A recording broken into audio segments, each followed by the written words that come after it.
Hello and welcome. We got there in the end. Hello, I'm Graham Hughes. Welcome to Morning Brew on Hughes of the World. Hope you all feeling happy today in one way or another. If not, I will try and cheer you up a little bit by making fun of the dickheads who are making the decisions that are making us so unhappy right now. So before we get into all that, thank you very much for hanging on this morning. I'm sorry there was no shows yesterday. I had to go back to Liverpool for a funeral of a family friend. It was really, really sad. And obviously on the train back from Liverpool, the Trans-Pennine Express decided it wasn't going to stop in Durham. So I was like over an hour late getting home. And by the time I got back, I was just so ridiculously tired. But I didn't particularly have a great night's sleep. But I've come up with a really good idea for a really deeply inappropriate religious children's book. But that's not important right now. So listen, thanks for bearing with me. This month, it's been, well, all the summer holidays so far have been a bit difficult with getting things online on time, when it's supposed to go ahead.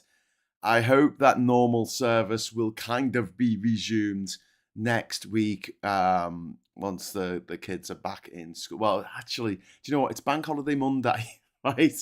And then on Wednesday, I'm going to Liverpool from Wednesday till Sunday. Let's say the second week of September. So starting September the 7th, I think. We should be back to the usual routine on the channel. But look, thank you so much to our wonderful socialites, everyone watching this, for putting up with it. Okay, thanks for being understanding that it's a bit difficult when you're running a one-man show, and other factors keep flying in from all directions. Okay, so big shout out to Simon Smith and Puninator, Hiddenite in there, Shropshire Chris, let's have a look. Martin Harrow, Uncover the News is in the chat. We've got Ernie is in the chat, Shropshire Chris. Hello. Diz is in the chat. Hello, Diz. If you'd like to join our friendly friends in the friendly chat and you're watching this live, hit the friendly subscribe button and wait for 1 minute and then you'll be able to join them in the chat. No worries, Graham. I think it did also good to disconnect from reality. What, for a day? go for a day without the fucking news. Yeah, fair enough. I can see that. So, obviously, today we've got a few stories to get through, but the big one's going to be about this Trump's zero-sum game policy, the way he approaches everything. He thinks he's the great negotiator. He had a book written for him called The Art of the Deal. And one thing you got to understand about Trump, same thing you got to understand about Jacob Rees-Mogg and Nigel Farage and Boris Johnson and all these motherfuckers, right? They were born into money. And what does that mean, right? Let's have a look. Let's break down what that means. First of all, it means they've probably got daddy problems or mommy problems because there would have been distance between them and their parents. They probably would packed off to boarding school at an early age, etc. But also from the moment of birth, maybe from the moment of conception, they had nannies, wet nurses, maids, butlers, valets who would, that's the right way of saying it in British English, to do everything for them, to wipe their arse for them. I'll give you an example of just how out of touch these people are. Did you see the Rishi Sunak clip from a few years ago when he tried to put petrol in his car? Do you remember that? I think that was very, very telling. And then this weekend, Donald Trump didn't know how to wave a flag. I don't know if you've seen the footage of this, but he didn't know what end to hold it. I'm not kidding. He's 80 years old and he's never flown a flag because he's always had someone to do that for him. He's always had someone to take the bins out. He's always had someone to deal with the bills. He's always had someone to do his accounts. He's never had to do anything himself. That's why I believe that the greatest TV show he could possibly make right now is to put all these knobheads on a fucking tropical island together, a desert island, right? And just have them do basic household chores or they die. That's it. like the Crystal Maze meets the Hunger Games, meets Battle Royale, on an island, but instead of it being like puzzles and stuff, it's just like making a cup of tea for yourself. Do you know what I mean? It's like, oh, how do we do it? How do we do it? Baron Trump is supposedly targeted by Iran for kidnapping. If Baron Trump got kidnapped by the Iranians, Trump would give them money to keep him. Oh dear. Oh dear. Did anyone see what's her name, Melania Trump last week saying, I am still here, I believe you missed me. Can't believe she's lived in America for like, what, 35 years, 36 years now. And yet she's still, I know she's not that old, she's 30 years. And yet she's still got the thickest Eastern European Slovenian accent you've ever met. And she's standing there with this guy who's like, I hate immigrants. I'm like, what? What? Those time last time these types of people ended up on an island together. Got the Epstein files. Good point, Puddinator. But yeah, you wouldn't allow them access to finding these riches. Hey, I'll tell you something else that came out over the weekend. That I think it was very telling. You know, the Taint brothers, Tristan and Guinevere, or whatever Andrew Tate's real name is. Did you hear that they that all their supercars and the yachts and all that, they had to say how much money they've got, and the lawyer said, oh, they're all hired. We just hire them. It's like believing or having the twats from Big Top Gear make you believe that they actually own the cars that they test drive. It's like, no, they don't actually own they don't own no, they're just using them for the pictures, for the moving pictures. It's fine. It's an illusion. The grand illusion. But yeah, life skills of the rich and famous. Oh, I love it, Polskov. Let's do that.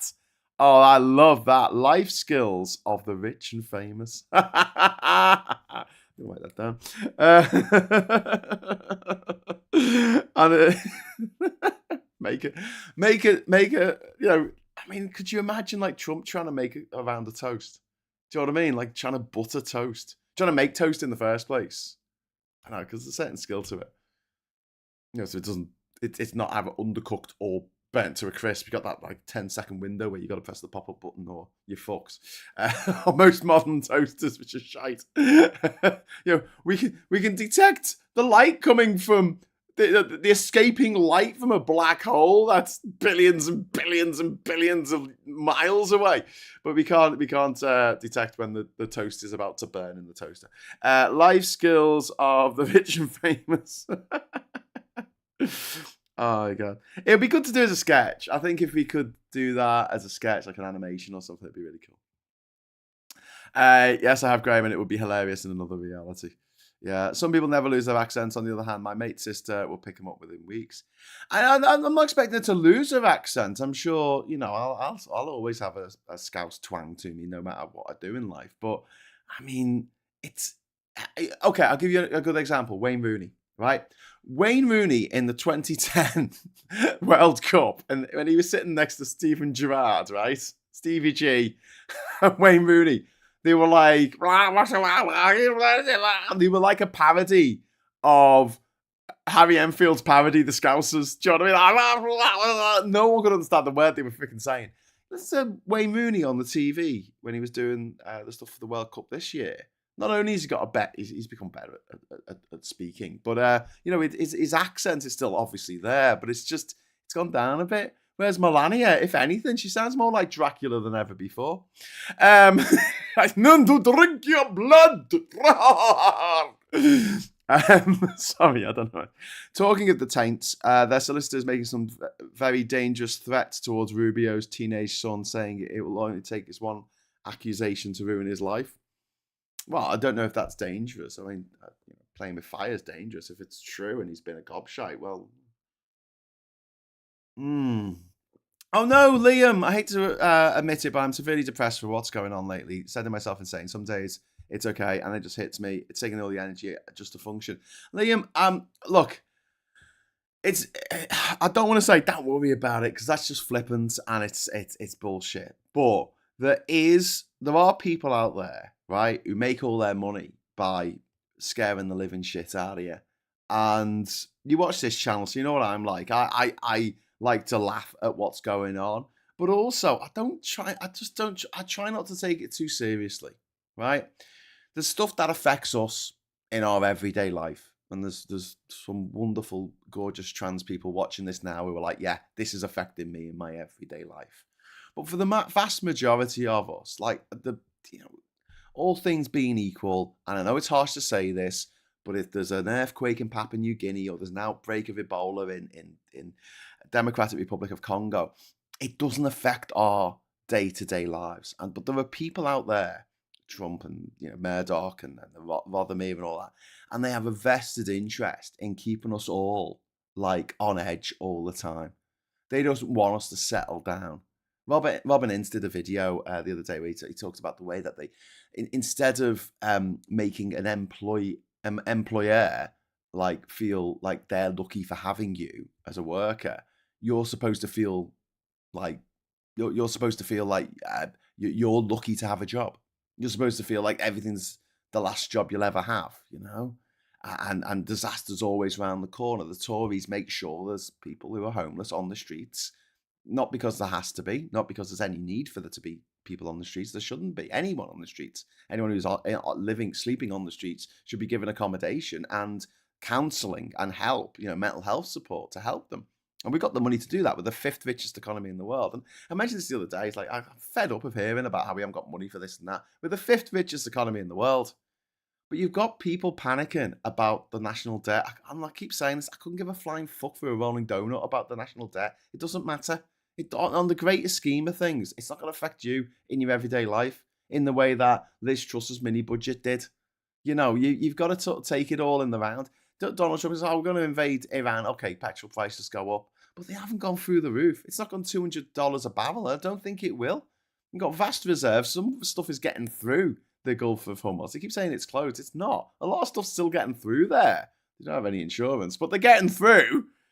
So you got all these things happen. And then something I was thinking about, because we were talking last night, late night on our chat, about drones, autonomous drones, and whether Russia or some billionaire could build an autonomous drone facility in a developing nation in Africa or something. And I'm like, no, they couldn't. They just couldn't. Like the amount of resources they would need to put that operation together. If it was in Russia, it would be taken out by Ukraine. If not Ukraine, it'd be taken out by NATO before it got anywhere. If you're trying to set it up in some African country, how are you going to keep that secret? How are you going to keep anyone from finding out? And if anyone does find out, it's not going to be a problem for, I'll say, the neighbouring African countries to take it out. The members of the African Union, all 55 of them, to say, fuck off. I'm not having this. And send the troops in. They've done it before, not against autonomous drone facilities, but and also then there's the thing about getting all the materials together, because you're talking like high tech chips and things, higher tech AI chips, right? GPUs, CPUs, etc. Right? How are you going to make them? You're going to make them in an African country? No, you're not. You're going to have to ship them in from China. You got a paper trail. There you go, mate. Paper trail. China coming to. So I'm like, okay, there are disastrous scenarios, but I'll say this, right? I grew up in the 1980s and the 1990s, right? So that my formative years were thinking that we were going to get killed by the Russians. They were going to bomb us with their nuclear bombs for years and years and years. And then we had the long decade from November 1989 with the fall of the Berlin Wall to September the 11th, 2001, right? The long decade where it seemed things were getting better. And it wasn't just that things were getting better. It was just that weight on our shoulders was taken off. But then immediately, almost, it was like back to normal, and it was like Muslims were going to come. Terrorists, Islamists were going to come, and they were going to kill us all. And there were a few bombings, but not like on the scale of the IRA. The IRA, I mean, they were going for years and years and years and killed loads more people. But it just enough to keep everyone on edge. Just enough to keep us all thinking, oh, fuck, we're going to get killed by the Islamabad terrorists, the what they called, the Al-Qaeda. ISIS, they're going to come and get us. And the reality was, like, the day-to-day life, getting up, going to work, going to the shop, getting your groceries in, buying some carrots, coming home, cooking your carrots, eating your carrots, going to bed, watching a bit of TV. It didn't really affect our everyday life, but they wanted this sword of Damocles hanging over us, so we just couldn't relax. They don't want us to relax, because I guess relaxing is not good for capitalism or something. I don't know. But then, there's a joke about my generation not having midlife crises, because we've lived through so many of them. We've lived through so many crises through our lives. You 9/11, 7/7, the global credit crunch, the austerity, Brexit, COVID. We just sort of reel from one disaster to the next. Trump and now his invasion of. Well, it's not his invasion, his bombing of Iran, Putin. We're supposed to be scared of the Russians again. How many times have we heard since Russia invaded Ukraine? Don't poke the bear. Don't get involved, because they'll nuke us. And we saw this yesterday. So Andy Burnham went to Ukraine to play the guitar, as you do. And he thought he'd cheer them all up, because, they're so miserable over there. They've been at war for 4 years. Everyone knows someone who's died horribly, and it's quite depressing, So he thought he'd cheer them up with a fucking Smiths song. Cheers, Andy! Could you not sung Sit Down by James? Are they not Manchester? I don't know. Anyway, but... yeah, so he went over, and one of the things was to give them the blueprints for missiles, long-range British missiles, so they could make their own, right? These are highly classified blueprints. And Russia's like, we're going to get you now. You just wait. Okay, I'll wait. I've heard this now for how long? How many times you have to be told the same thing? How many times is a threat, an empty threat, got to be made before we just go, that's probably bollocks. And do you know what? If it isn't bollocks, there's nothing we can do about it anyway. So let's just fucking enjoy what time we've got left. Whether it's 50 years, whether it's 5 years, whether it's just 5 days, whatever it is. I know everyone goes to a funeral and they come back and they're a bit more philosophical about life and they say life's too short, etc. But it is. We're here for a good time, not a long time. And I think that there is a problem with capitalism that it needs to make us. And I don't really get this, because I'm sure people bought things in the 90s. I'm sure people spent money on stuff in the 90s. But it's like we've got to always be afraid. We've got to always be afraid of this or that or the other. The way that the right go on about crime all the time. Crime's right down. Crime is down through the fucking floor compared with how it was in the 1990s when I was a teenager. We still had serial killers back then. You remember serial killers? Great days. We had serial killers and gentlemen bombers. They wouldn't just turn up and blow themselves up. They would call up and say, "Hey, we're gonna bomb you. Get everyone out." Wow! Oh my God! Polite bombers, polite terrorists we used to have. But yeah, we still had terrorists, mate. The bomb went off in the bloody the Arndale Centre. And then a little bit later in Warrington, killed 2 kids in Warrington. A bit close to home. IRA. But yeah, I genuinely believe that we need to keep abreast of what's going on in the world. But some of my friends who are the happiest are the ones who don't watch the news. The ones who don't pay any attention to this.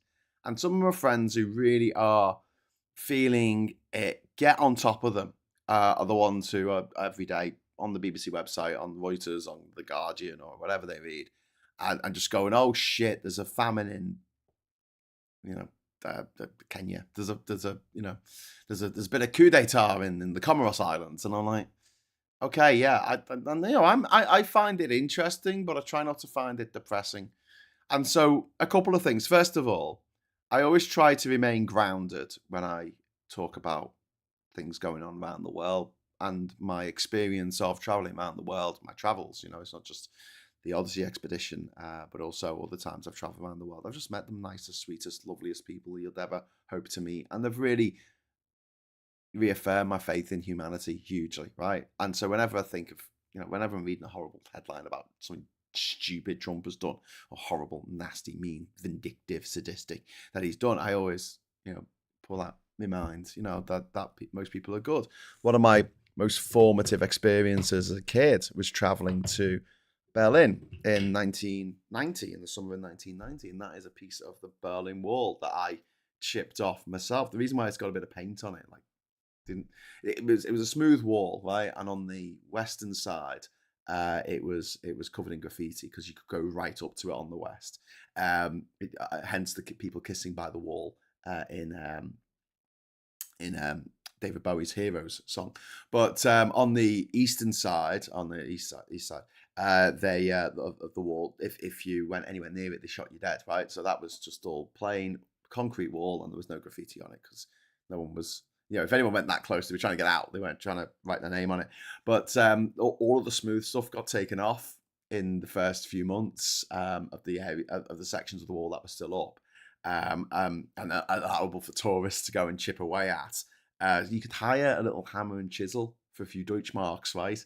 But what the people who owned the piece of wall would do is, once everyone had gone at the end of the day, they'd just get a spray can and just go like this all over the wall because everyone wanted a bit of paint on their bit of the Berlin Wall. That is genuine bit of the Berlin Wall chipped off by myself. I have photographic evidence. But yeah, I mean, I've said this before, but I genuinely thought, probably till the age of 21, 22, when but the September the 11th happened, I did think that things were gradually getting better worldwide. And to be honest with you, even after 9/11, even after 7/7, even after the invasion of Iraq and the invasion of Afghanistan and all that shit, the window of travel that I had in 2009, 2010 was fucking wonderful. Like, there was only one country in the whole of the world that the FCO said, do not go to any part of this country, and it was Somalia. That was it.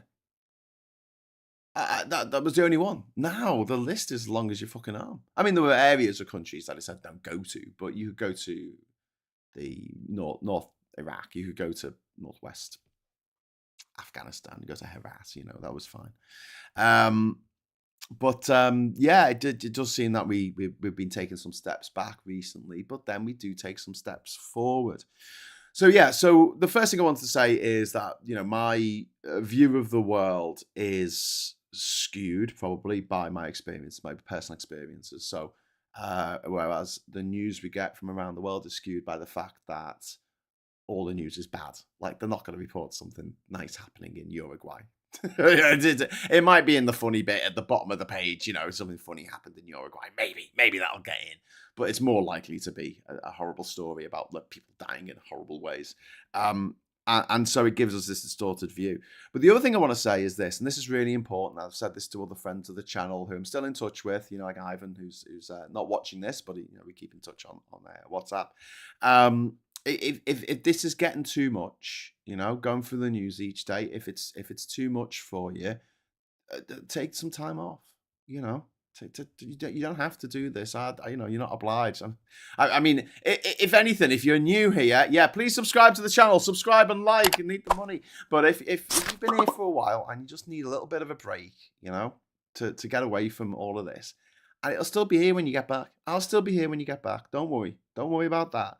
But I do worry about the mental health of people that I know and love, because I think that it's set up, the 24-hour rolling news stuff. It's set up to engender dread and despair. Yeah, and that's why we try and keep it a bit light on here. I know sometimes we really delve into really serious topics, but generally speaking, I just like calling everyone a knobhead. All these people in charge. That's what I like doing. I'm just pointing out that, I'm like, I see myself like Statler and Waldorf from the Muppets, just in the box there going, they ain't half bad. No, they're all bad, just taking the piss at the people doing the show. But yeah, true that, G. I missed the surfboarding kitties on ITV News. Yeah. The I'm Finally stories on ITV. I don't think they do them anymore. I don't know, but they should. They were ridiculed at the time. If you watch the movie 24 Hour Party People, you've seen Tony Wilson, played by Steve Coogan, going on a hang glider for Northwest tonight or whatever. It's just funny. Granada report. So it's just fun. It just takes the thing off. Thanks, Graham. Was wondering about Ivan yesterday. I know he has his own channel, but I lost the link. Yeah, he's still around. He's just taking some time off from me and Phil for a little bit, but he's all, he's all right, and that's what you need to do. Because as I keep saying to Ivan, say exactly the same thing to you. Your mental health has got to come first in all this, and if this is getting you down, if it's too much, if it's if I'm pissing you off, I know I have a tendency to do that after a while, and I might say the wrong thing now and again. Look, I'm human, I'm not infallible. I've done literally thousands of these live streams over the last few years. So, yeah, I'm going to accidentally say things that are going to piss people off or maybe have an opinion that you might venomously disagree with, which, it's going to happen. Of course it is. But I like to think that, especially with the regulars that we see in the chat all the time, we're friends here and we can talk about stuff. Also, another thing I'll mention is if you're a member of the channel or if you've been a member in the past, you'll have access to the Discord server, and on that you can write what's been going on in your life and have that mental health conversation that I think is very important. But yeah, Liam says I've lost so many friends. I don't want to be another statistic. Yeah, Liam, I completely understand that attitude, mate. I want to reach out and give Liam a hug. I think we should all give Liam a hug. Graham will be here when you get back. Might be running late or not stick to the schedule plan, but he'll be here eventually. Oh, thanks, Pollinator. I was just saying how understanding people were in the chat about the fact that it's the summer holidays and there's a lot of moving parts that don't necessarily fit with the schedule of doing a show every morning at 9 o'clock. But according to the Boomer Gammons, mental health is woke and made up, and that the youth of the day need to get a grip, as I've never had it so good yet. I read today that if eggs had gone up in the same by the same amount as by a similar amount as proportionally as housing, a dozen eggs would now cost £32.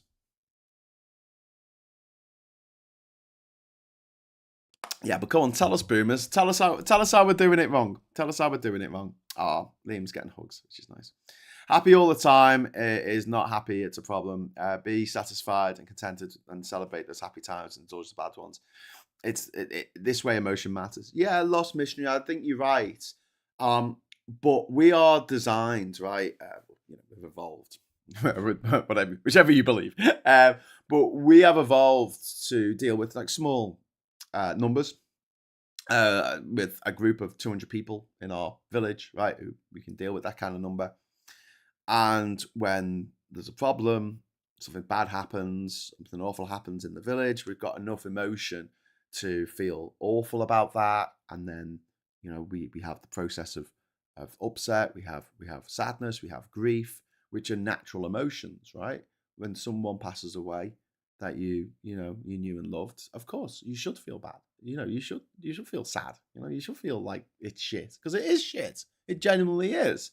And yeah, I mean, if you don't feel anything, then you might have something wrong with you. You know what I mean? But what's happening now is because we're so connected in a way that we've never been before, it's not the lives of 200 people that you kind of keep in a track. It's 8 billion people. And if something absolutely fucking horrific happens to any of those 8 billion people, it'll be in the fucking news. It'll be in the news and you'll find out about it and you'll feel bad about it. And maybe we've only got so much human sympathy, only so much milk of human kindness, as they used to say on the Mary Whitehouse Experience, which I think I've referenced twice already this morning, for anyone noticing, for anyone keeping count. But yeah, maybe we have only so much of any emotion. You've seen this as well, when people are just like constantly happy. And they've got a smile that doesn't meet their eyes. You know what I'm talking about. Like the have a nice day kind of thing. And you're like, it's always a little bit uncanny valley, isn't it? Because it's too much. And I think everything in life, whether it's what we eat, what we consume, what we do, how we feel, what we enjoy and everything, it's got to be in moderation. It's got to be in moderation.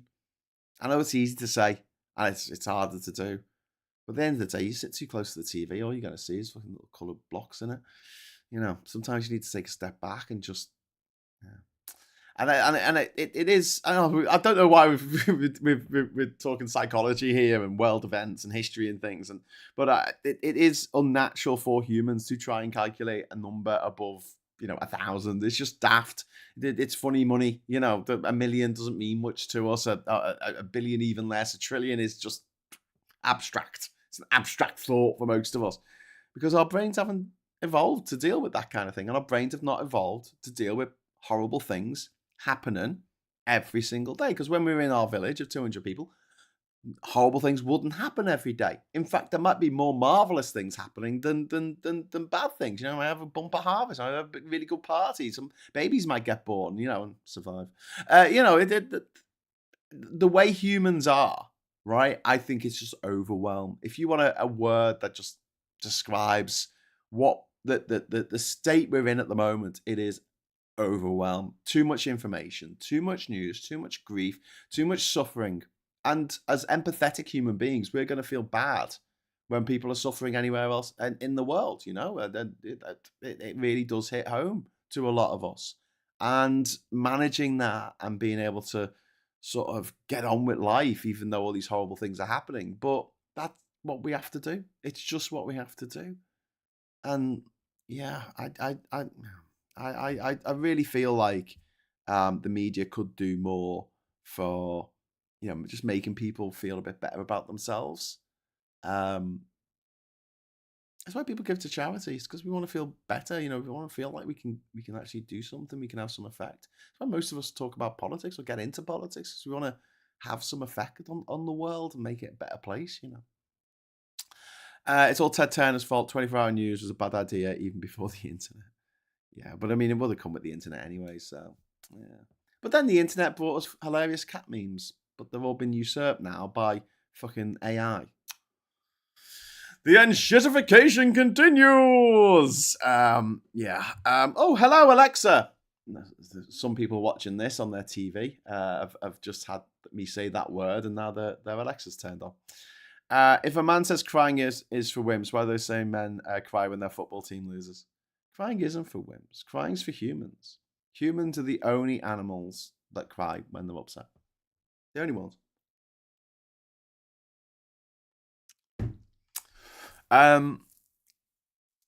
It's a very human thing to do. Ditched my summer quilt at the weekend, embracing autumn chill now. Yeah.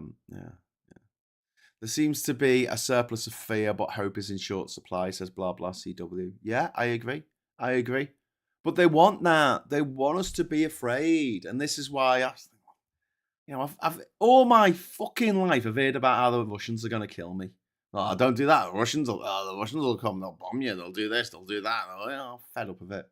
Russia's shite. It's a fucking hellhole, mate. It's our fit's on fire. It's run by a fucking horrible little fucking garbage troll who sits at the bottom of the fucking garden in the gilded palace that is the Kremlin. It's a disgusting fucking Thai restaurant of a place.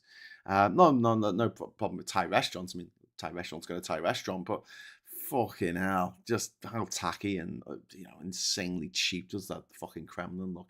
Just like the Scheisse house now with Trump in his mate over there. But if he had anything, he would have done it by now. I'm fed up of hearing about it, and we get this from the left as well. About big oil's going to come and kill us all, and they're not. I mean, climate change is going to be a fucking ball ache, but it's not going to end. It's not going to end humanity. We have people living in the fucking desert, We have people living on top of mountains. We have people living in all kinds of crazy fucking places. And yeah, life won't be as pleasant. There'll be loads of climate refugees. It's going to be really fucking shit. We're going to lose loads of coastline. Probably all the beaches in the world are going to go. But humanity will survive. Of course they will. We will adapt. And humans can live in space, for fuck's sake. And there are two, we can't have a population of the world that just keeps on going and going. I'm not saying there's too many people, but when we do hit because there was a panic about the population. Oh, the population. Do you remember that? The population's getting too big. It's getting out of hand. There's going to be no money. There's Malthusian logic. There's no food. We can't feed everyone. There's not going to be enough energy for everyone. And now they used to call it the population bomb. And now those same people are writing books called the depopulation bomb.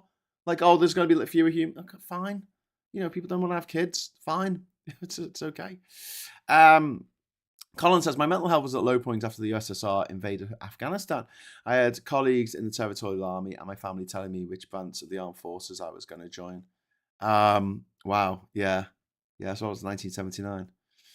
I'm less afraid of the Russians than I am of the private school boys who view the rest of us as expendable. Yeah.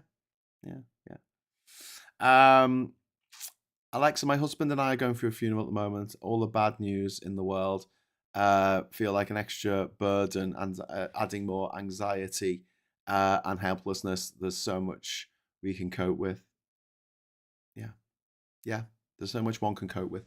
You're absolutely right, Alexa, and that is, you hit the nail on the head there. There's only so much grief that we can process. There's only so much happiness we can process. There's only so much love we can process before things start going haywire in our brains.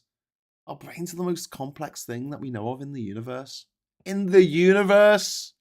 Way more complex than black holes and neutron stars and pulsars and fucking gravitational waves. Way more complex. Insanely complex. More complex than any AI computer, fucking any computer that we'll ever put together. It's more complex than if we do manage to crack quantum computing, which we've been told about for 25 years now. It's never really fucking materialized. But if it does, it's still not going to be fucking anything on a human brain.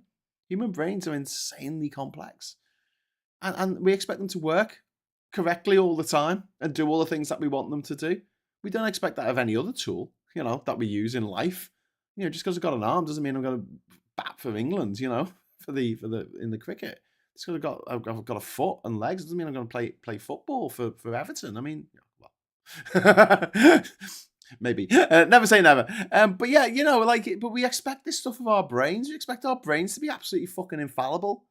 And I think this is something that, we often talk about stuff that should be taught in schools, right? And everyone's got their own thing of what they like or what they're interested in that should be taught in schools. And a lot of it is, they teach cooking in schools, they do. They teach, the basic economics in school. They teach you how to do, percentages and stuff, which helps you with your taxes, blah, blah, blah. Okay, right.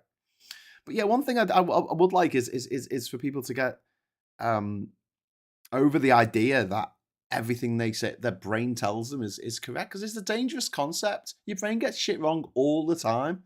You're not seeing anything, you're not hearing anything.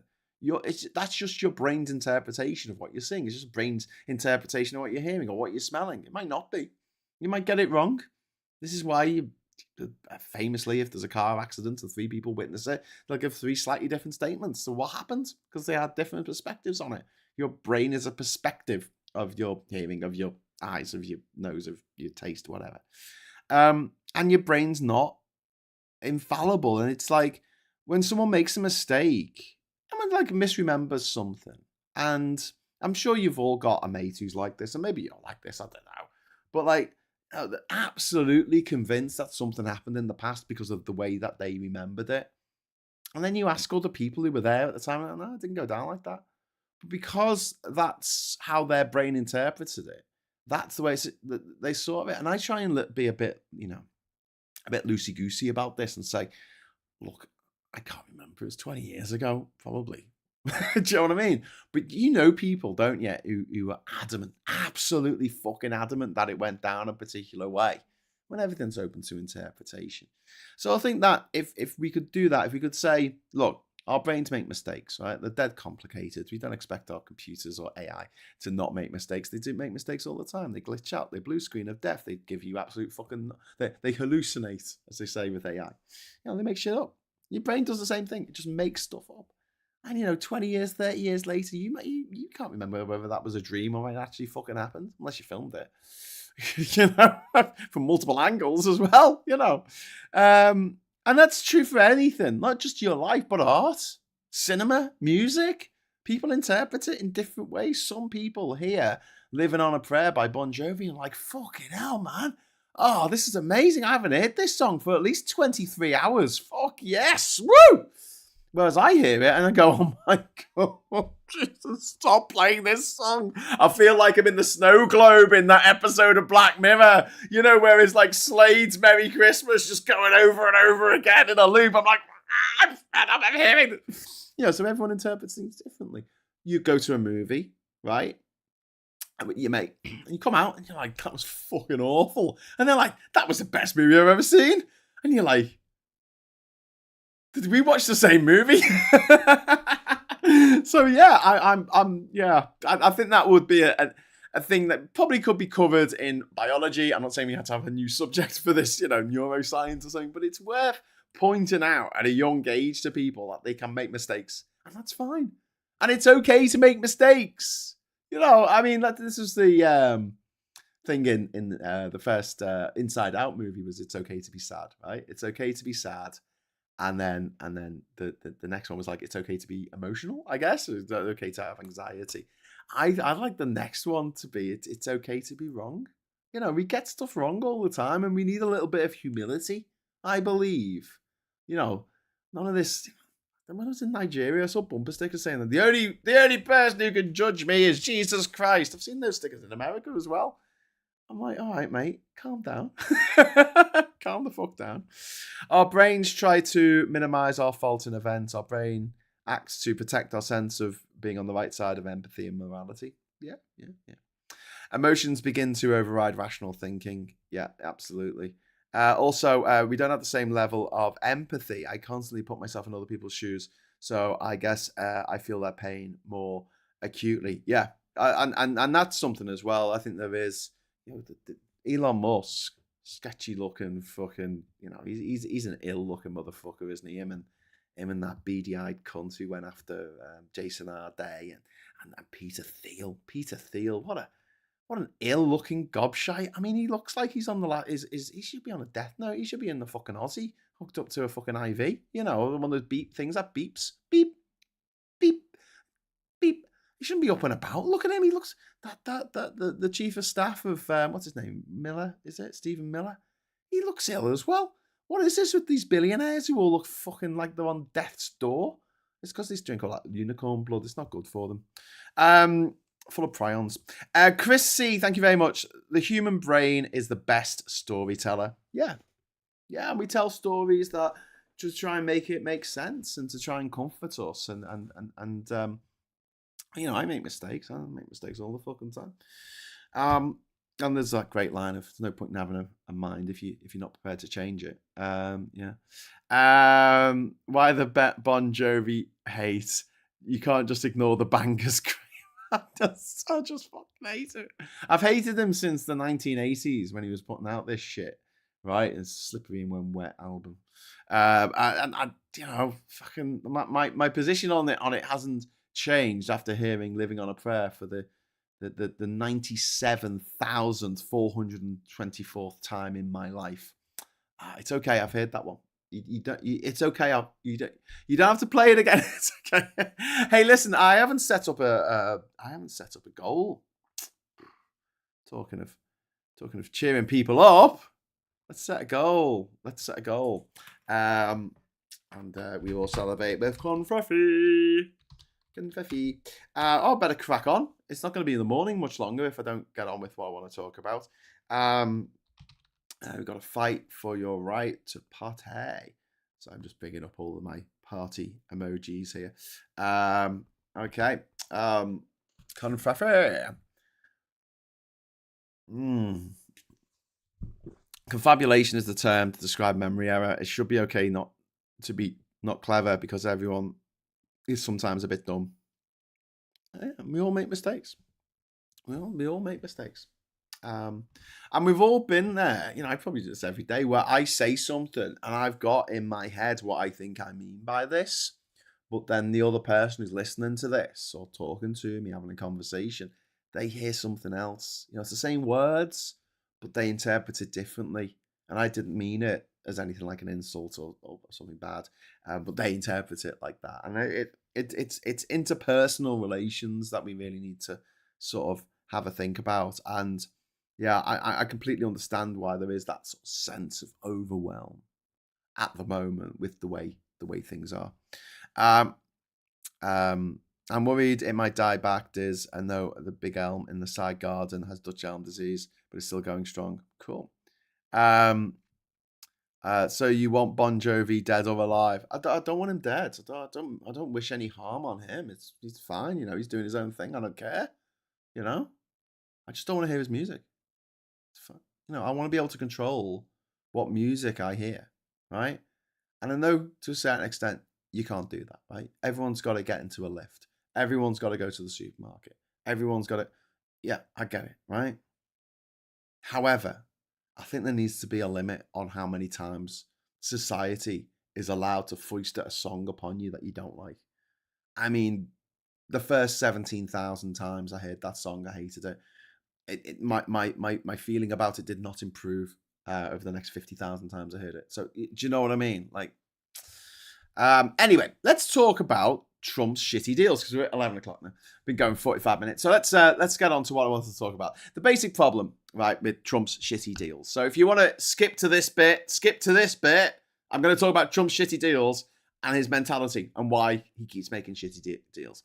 Because he's a dickhead, right? The basic problem.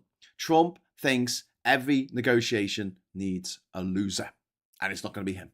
He plays a zero-sum game. He approaches international relations like a property haggle. If the other side gets something, America must have lost something. Negotiation has this what they call a fixed pie bias, assuming there is a finite amount of value and your job is simply to grab more of it than the other person. That can make sense. One issue haggle over, say, price. It's a terrible model for complicated, continued relationships involving trade, security, energy, investment, supply chains, etc. And Harvard's program on negotiation describes successful multi-issue bargaining as creating value through trade-offs. Both sides identify things they value differently and construct an argument that leaves both of them better off.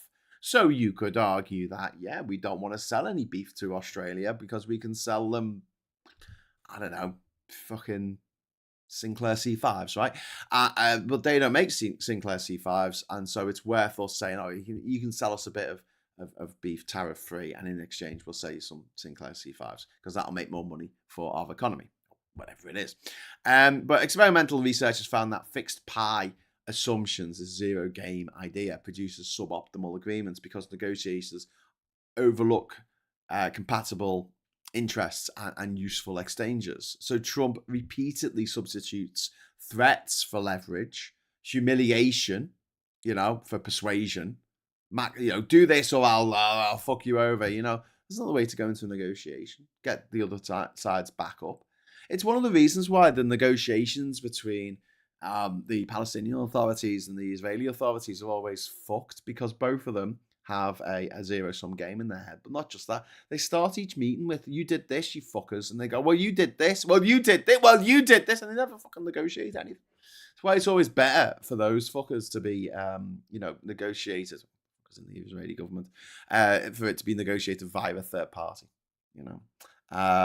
which is when they were making any progress in peace in the Middle East in the 90s. It was being done, the Oslo Accords, and that it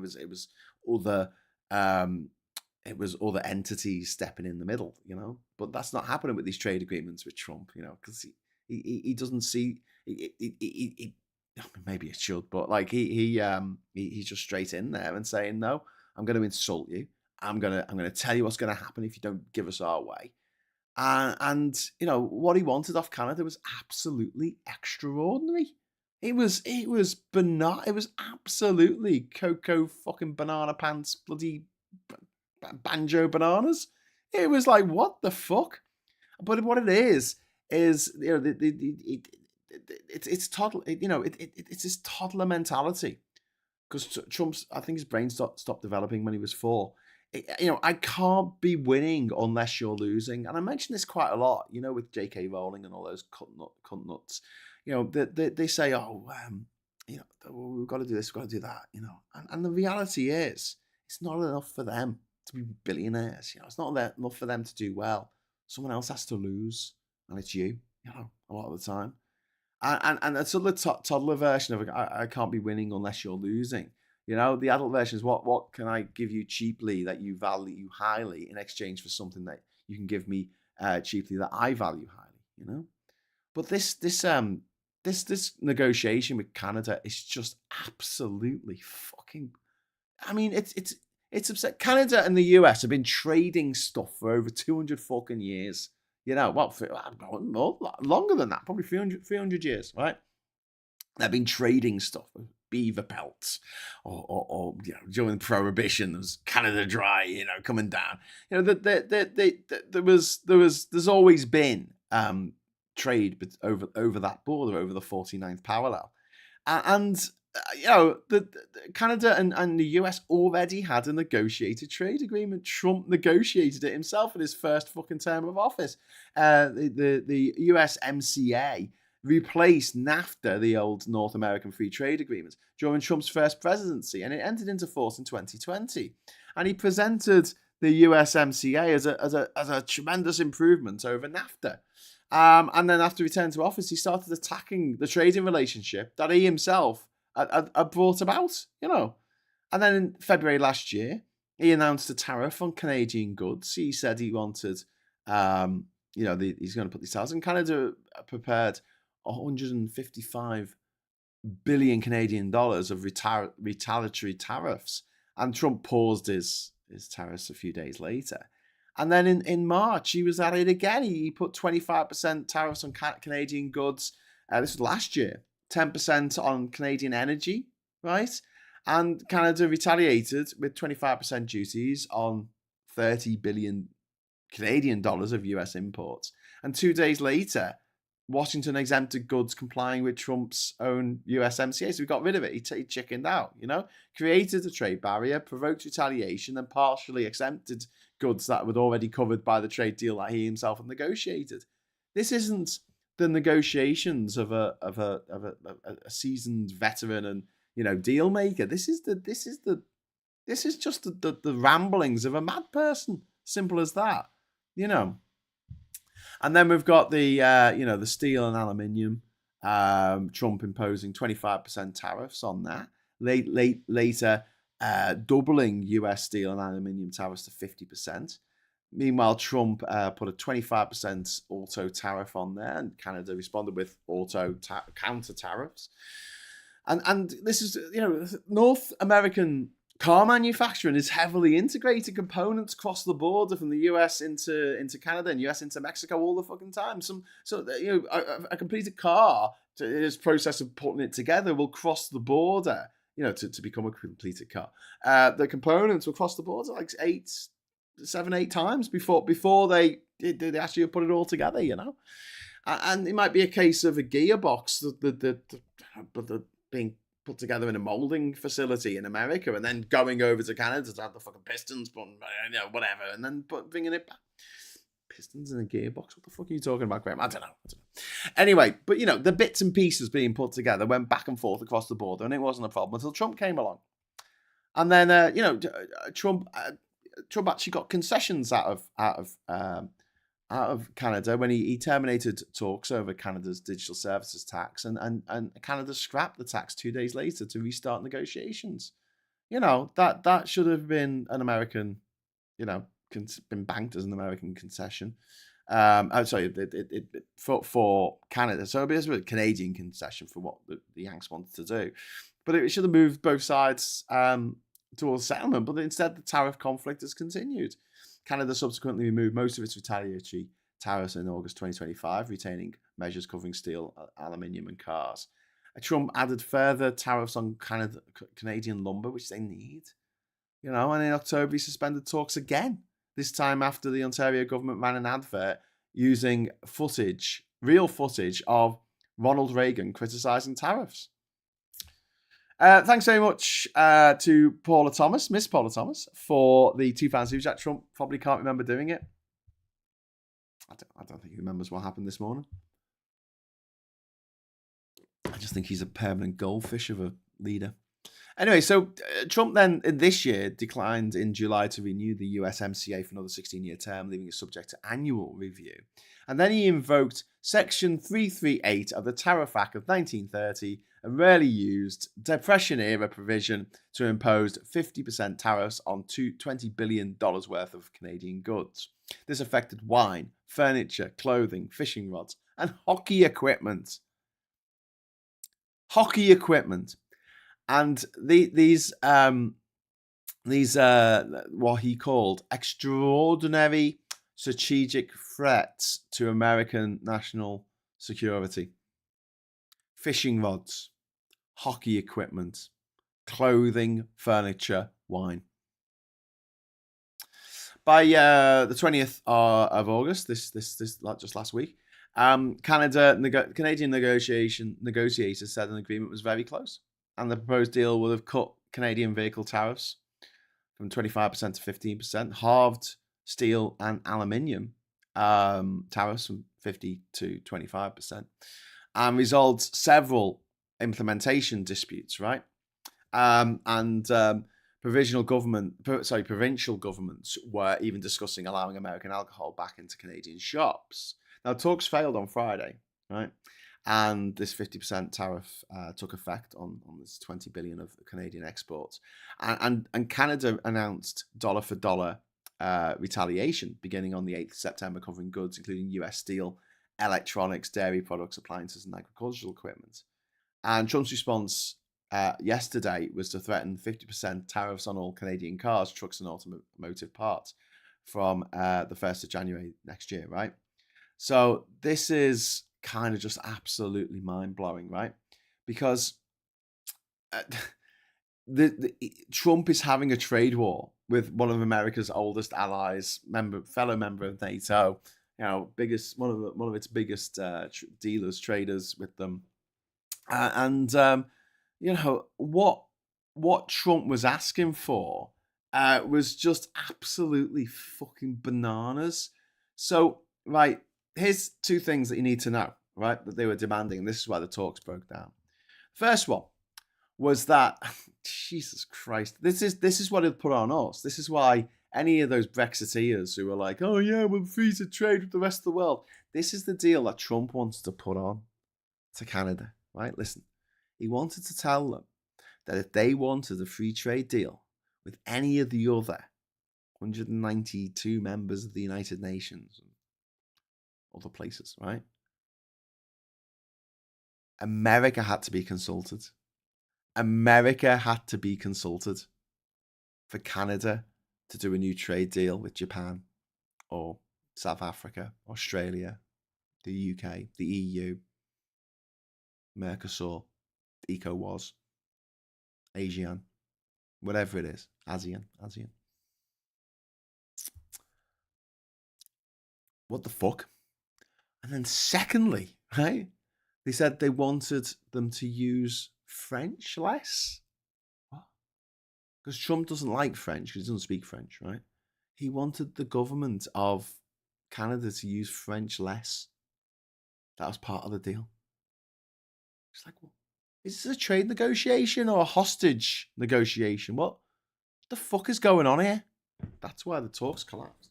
And what's been very interesting over the weekend is seeing people in Canada from all different backgrounds, political backgrounds, getting behind Mark Carney, the Prime Minister, and saying, yeah, quite rightly telling America to fuck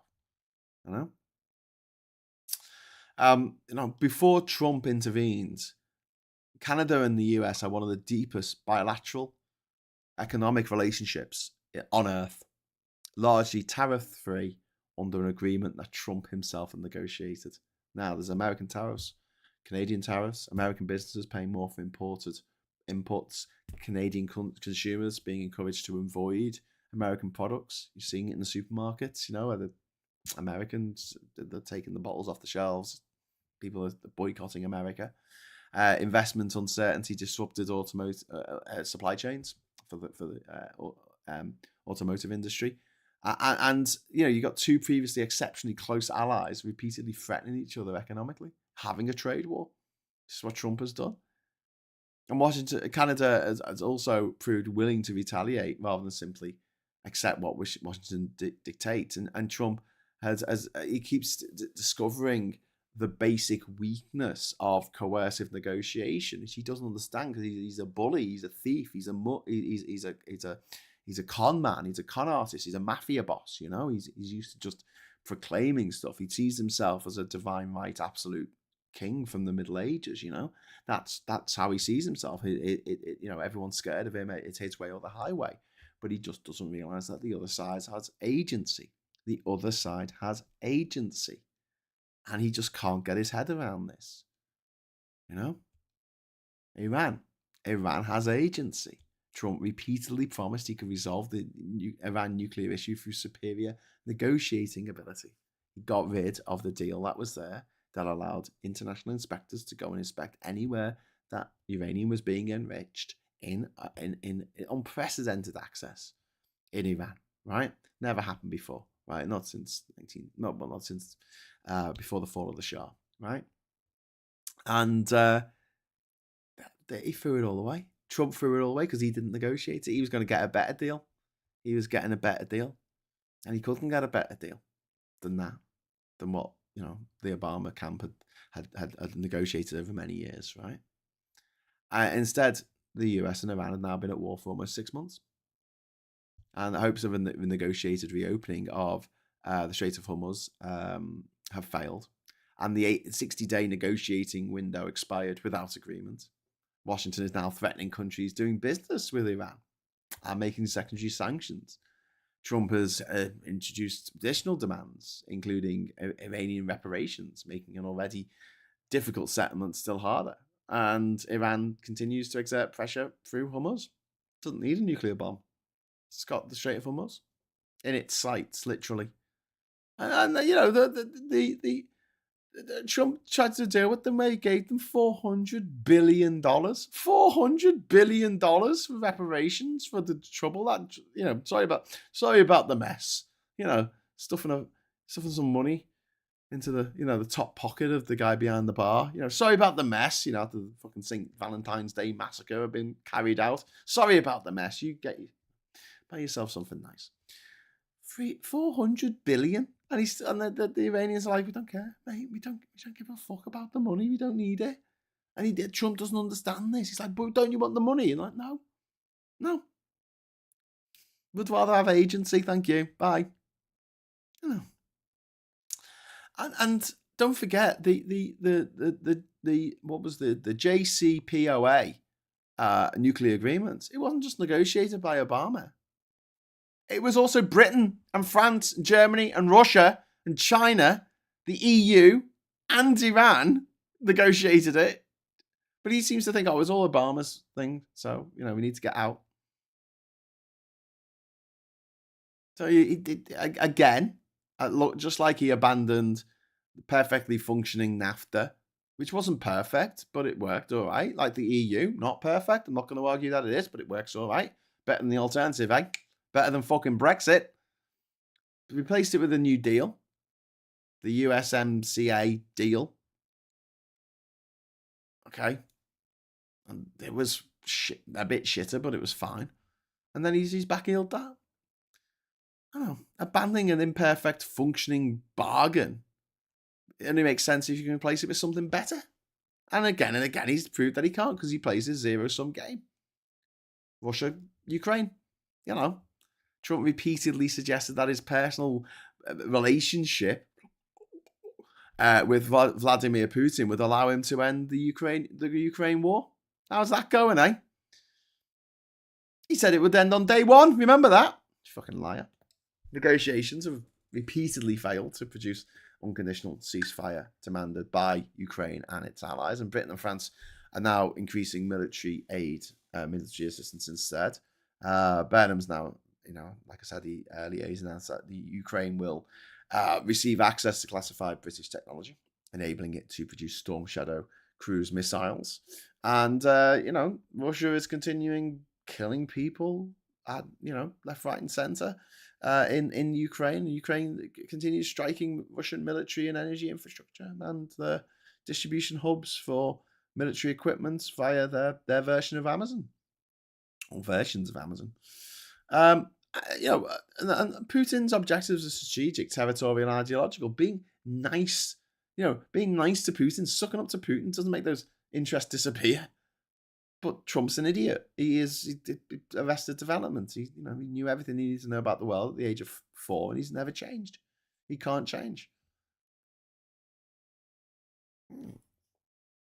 Gaza, Israel keeps declaring breakthroughs, doesn't he?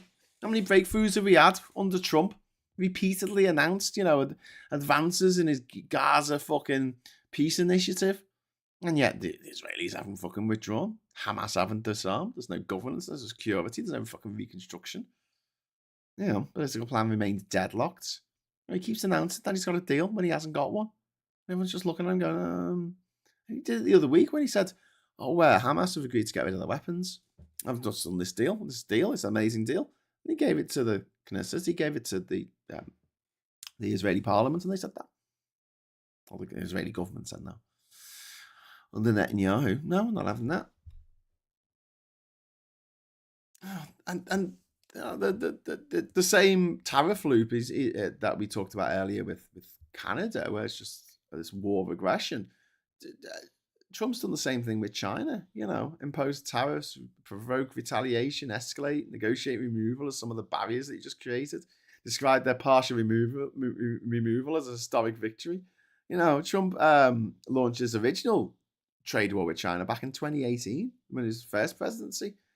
And, the January 2020 Phase 1 agreement required China to sharply increase purchases of American goods.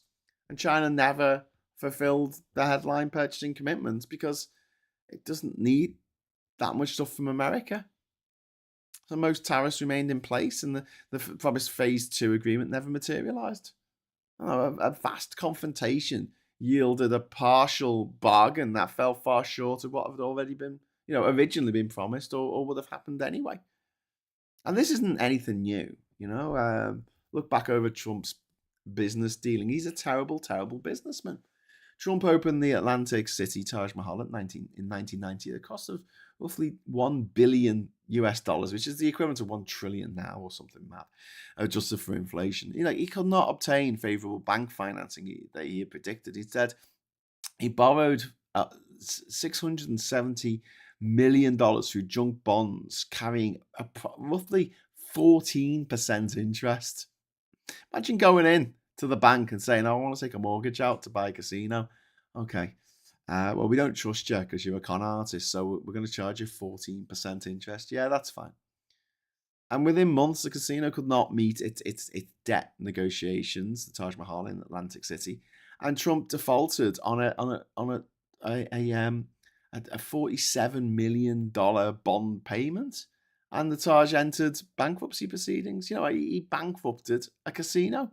Just 14 weeks after the Taj opened, unpaid bills were approaching $90 million. Roughly 70 of the contractors who worked on building the damn thing were discussing legal action because he stiffs everyone. This is what the rich do, right? The two things, right? If you've ever worked as a contractor, if you've ever been self-employed and you've worked for a big company, two things that'll always happen. They'll take ages to pay. They'll make you write to them time and time again to get paid for that work that you did a month ago, 2 months ago, 3 months ago, right? And what Trump does on top of that, making people wait, is if he does pay them, because he's got to measure whether it's cheaper for them to go to court or to get, whether they get more money if they go to court or leave it, But if he decides, I am going to pay this, right?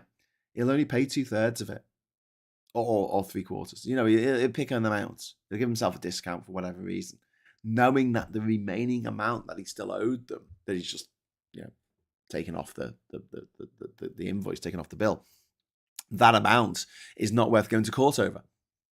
And he nickels and dimes every fucking day of his life. But he's just been told that his cryptocurrency can become a bank. Hear about that? Yeah. And do you know what happens with banks in America? So this is Trump Liberty Finance, I think it's called. Do you know what happens with banks in America? When they go bump, do you know who steps in to pay off their debts? The US taxpayer. Oh, you just wait. All this tariff stuff, all this, what's happening in Iran and everything else, and the border peace, and it's all a weapon of mass distraction for what the real thing is. This is like an Ocean's 11 style caper, that is going to result in Trump taking hundreds of billions of dollars off the American taxpayer and putting it in his own fucking back pocket. He's going to die the richest man in the world, probably. Richer than even Putin. And this isn't fictional money that can go up and down like for Elon Musk, who's he's the richest man on paper, but only on paper. That he could be the poorest man in the world tomorrow if Tesla and SpaceX stock drop through the floor. Right, he's lost everything. But like Trump, I mean, that's real money. He's going to be taking out the Fed, real gold bars that he's going to be taking and putting in his back pocket and walking off. Yeah. There's a Plaza Hotel. Trump bought New York's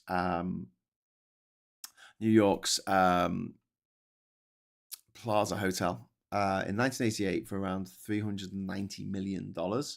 By 1992, it carried roughly $550 million of debt. Creditors received a 49% stake as part of restructuring. Trump himself later described buying the Plaza as something he did for emotional rather than strictly financial reasons. There's the Trump shuttle. Trump bought the Eastern Airlines shuttle operation for $365 million in 1989. The airline never became profitable. It defaulted on its debt in 1990, and Trump ultimately lost control of it. Same recurring pattern: high profile acquisition, huge leverage, swagger, underlying numbers don't cooperate. He uses America's very, very generous bankruptcy protection laws to keep him sweet. If he was in Dubai, he'd be in fucking jail. He'd be massively in jail because they don't have a bankruptcy law in Dubai. You go to jail, and then when you get out, you still owe the fucking money that you stole. 6 corporate bankruptcies. So, businesses associated with Trump ultimately entered Chapter 11 bankruptcy 6 times. 6 times. And Trump did not himself personally declare bankruptcy. He made out like a bandit of this. Chapter 11 is also normal legal restructuring mechanism, does not automatically demonstrate incompetence, but the repeated feature of this across Trump's casino empire, enormous debt, aggressive expansion, and creditors subsequently accepting losses or restructuring, it speaks a lot. And this is why the zero-sum game is such a fucking... Not only is it a toddler approach to anything in life, but it also fails because, when he was doing this in business, it failed, right? And countries aren't contractors. You can stiff a contractor and possibly never deal with them again. There'll always be another contractor. There's never going to be another Canada. There's a Canada that is there. The same border that was there yesterday is the same border that's going to be there tomorrow. It's the same automotive industry. It's the same defensive relationships. It's the same energy fucking grid. It's the same supply chains. It's a monopoly, effectively. If you want to trade with Canada, the only people involved in that has got to be Canada, really, isn't it? Because they're the Canadians that live there in Canada, which is a fit. You can't just go to another Canada and do a better deal with them, or humiliate them. And this is the thing. Trump wants to humiliate people. He wants to say he crushed them. They surrendered. He humiliated them. And and by doing this, it makes people like Mark Carney in charge of Canada less able to compromise because they have to explain that to their own voters. So the stronger Trump's public bullying, the greater domestic political role for Canada, for Iran, for Ukraine, to tell him to fuck off. And then you've got, the threats lose value when they're constantly used. 50% tariffs, all in capitals. 100% tariffs, sanctions, deadline, all in capitals. And if every dispute produces this bullshit, the counterparties start preparing for what they know is coming. Trump always chickens out. Companies diversify. Governments retaliate. Markets price the threat in, and the leverage that he has by the madman policy that he has, it just gets weaker all the time. And here's the thing: when you do get the agreement, is there going to be? You do get the deal. You need both sides to think that deal, that agreement, is going to survive. Canada last year scrapped its digital services tax, and the confrontation continued anyway. That taught Canada something. That should teach everyone something. Concession doesn't buy settlement with Trump's America. It just makes the next concession harder. And sometimes the optimal outcome really is win-win. I talk a lot about the peace process in Northern Ireland, because I think that is just a really, really good example of a long-running, emotionally charged, religiously driven conflict in an area of the United Kingdom, and it was brought to an end by a deal which was a bit of a win-win. It meant that if you were in Northern Ireland and you wanted to be seen as Irish and you believed you were Irish, fuck yeah, you can get an Irish passport. If you, want to be seen as British, if you feel very strongly in your bones that you're British, even though you weren't born on this island, but whatever, then fine, have a British passport. There you go. You can have a Brit. Do you know what? If you're feeling fruity, you can have both. Hey, fucking awesome. That's one of the best bits of it. I know there's loads more to it than that, but for me, that's fucking genius. It's a win-win, isn't it? That's what we call a win-win. And it's resulted in the peace treaty that has stayed in place for nearly 30 years now. Nearly 30 years. No, 28 years. 28 years since it was signed. And ratified by the people of Northern Ireland, who voted in a referendum overwhelmingly to accept it. People on both sides, because it was a win-win. They're the best deals to have. You get something, I get something. And that's the way it should be. That's the way deals normally happen. You don't go into a record shop with a tenner and say, I would like to buy a record, please. And the guy says, well, I'm not going to give you a record. I'm just going to punch you in the face and take your tenner off you. And you're like, okay, I don't think that's a very good deal. I was happy to make the deal for the record, You can get records for £10 these days. Puddinator, £5 super chat. Graham, I put a best start update in Discord. If you get a chance to check it out, would appreciate feedback on what I've been working on. Oh, thanks very much, Puddinator. Yeah, look, I'm going to bring Discord up on my... because I always forget. I've got such terrible object permanence with Discord. I always forget that it exists. But thank you very much, Puddinator, for the £5 super chat and for reminding me. Okay, oh God, it's asking me for. Okay, I haven't been on this for a while. Oh please! Oh my God, no. Okay, I'll deal with this later. It's asking me to use a. Oh God, it's crashed everything. Oh no, it hasn't. There's security coming up. Oh God, please don't ask for authenticator. Are you human? Yes, I'm human. I'm human. Oh God, no, multi-factor authentic. Okay, look, Puddinator, I'll try and crack into it. I just feel like sometimes when I go on a website, I feel like I'm in one of those movies where they're trying to, they've got like 30 seconds to try to get into the safe and they've got to turn the little thing to the left and turn it to the right. Turn it to the left. Eventually they get in like, yes. I'm honest. I'm having one of them days. But yeah, sometimes, the optimal outcome is really a win-win. But there are people out there who don't get this, right? People who believe in the zero-sum mentality. They always thought that Brussels was taking something away from us. It wasn't. It was enriching us. It was enriching all the countries in the EU massively. A rising tide raises all boats. But some people can't factor that in. And there's a big overlap with what we call black and white thinking.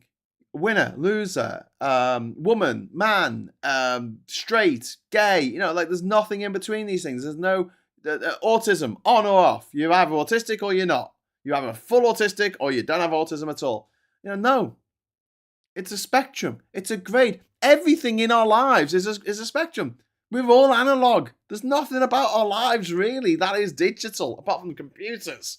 And they're trying to do everything in their power to make computers less digital, bring in quantum computers and stuff. But it's not 1 or 0 in reality. Nature is not 1s and 0s. It's just not. Even our DNA is 4 different fucking acids, isn't it? A G and a C and an A and a T. But yeah, just wow. And I think, again, along with teaching people that your brain can make mistakes, teaching people that it's okay for there to be grades between things, and to stop doing this thing where we who are obsessed with putting people into pigeonholes. So you go into this pigeonhole. Oh, they don't quite fit. Oh, it makes me so angry that they don't quite fit in this pigeonhole. I'm going to pull apart your whole life and destroy it because you don't fit in the pigeonhole and it makes my head hurt. I just, we've got to stop this. But I do think that black and white thinking, it's very childlike. And for kids like Donald Trump, who, has never grown up, this is what Peter Pan would end up. Peter Pan was actually the villain. Really, I'm on Captain Hook's side on this. That Peter Pan fella needs to go because he never grew up. And we need to grow up. We need to. Donald Trump needs to grow up. Elon Musk needs to grow up. Nigel Farage needs to fucking grow up. They won't. They won't ever because they've had a legion of maids and nannies and wet nurses and valets, and butlers, doing everything for them. They've had to do anything in their life. They've had to wipe their own fucking arse. Someone to do it. And then you got like, Trump's definition of a deal. A conventional negotiator asks, is the resulting agreement better than the alternative? That's it. And then, but Trump, because he's this black and white, on or off, digital brain, he says, can I say I won? And they're completely different tests. And we've got this cycle that happens with Trump. Create the crisis, issue a threat, negotiate, announce victory before the negotiations are finished, reopen dispute, create new crisis. And it just keeps going on. It just keeps going on. Graham should do a stream while doing shots. Imagine the tangents. I mean, tangents are bad enough as it is. If Abraham Lincoln airlifted in Greg's sausage rolls, they'll all be happier. Just a thought. Yeah, but and it's that thing of like simplicity. You're not happy or you're sad. It's not one or the other. It's always grades. It's always gradients. It's always shades of grey. It's always the colours of the rainbow. However you want to describe it. Our brains are analog fucking brains. But some people are just like, no, win or lose. Win or lose. Everything is. No, Graham. Farage, Musk, and Trump don't need to grow up. They need to shuffle off this mortal coil. The sooner the better. That too. So that's what I want to talk to you about that sort of top story there. We've got some other stories to go through, and then we'll go for the newspapers. I got some exciting news to share with you. I heard from the Guinness World Records people yesterday, and they're preparing the 2028 edition. And I don't know if you noticed, but I'm in the 2016 edition of the Guinness Book of Records. But I'm on page 200, like in the margin. There's no picture or anything. It just says Graham Hughes. It's just basically what it says on my certificate there. They got in touch and they said that they want to do a whole section on travel records, right? And that they want not just a little entry about my thing. They want me to be quite often in the chapter talking about the different countries in which all the records have been set. Fucking really excited about it. I hope it comes off. I mean, sometimes I set things up or things don't work out. So I always try and keep my feet on the ground on these things. But it's like, okay, so I'm not getting an entry in the Guinness Book of Records. I'm getting a chapter. Not quite. Obviously, there'll be other records there as well. But hopefully, fingers crossed. We'll see. We'll see how it goes. But I'm really excited about that. Miss Paula Thomas, BBC News, Farage's victory party in Clacton is being investigated. Yes, it is. Which is kind of crazy. So basically, his what was it? Why is it being investigated? I'm sorry, I'm gonna have to look this up because I didn't put this down on my notes because it happened over the weekend. So I was just looking at what happened. Farage party. Wasn't it that they didn't have the right to have a party there or something? Or I don't remember. What was it? Council investigates Reform's Farage Fest. The organisers of Farage Fest, a victory party and rally for the Reform leader after the Clacton by-election, are being investigated for failing to get permission to hold it. Tendring District Council said it refused to grant a late temporary event notice, an L10, because the application had not been made in time. Hundreds went to the overnight party. Hundreds. Attended by Nigel Farage at Great Oakley Airfield, which include live music, alcohol, and a Ferris wheel. Imagine getting stuck on the top of a fucking Ferris wheel in the rain. A Farage Fest.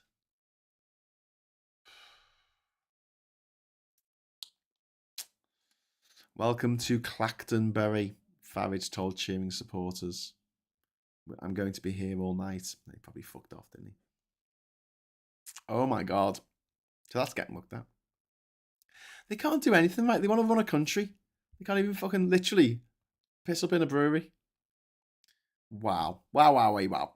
Okay, so other news. Nothing to do with me. The government has revised its housing programme towards substantially more affordable and social housing. This is great news. The Guardian reports Burnham has nevertheless stepped back from more sweeping housing promise he previously floated, which, look, it's when what you'd like to do actually hits reality of planning permission, construction capacity, funding, etc. So yeah, I do get it, but I'm glad that there are, and I can see it around me, like stuff.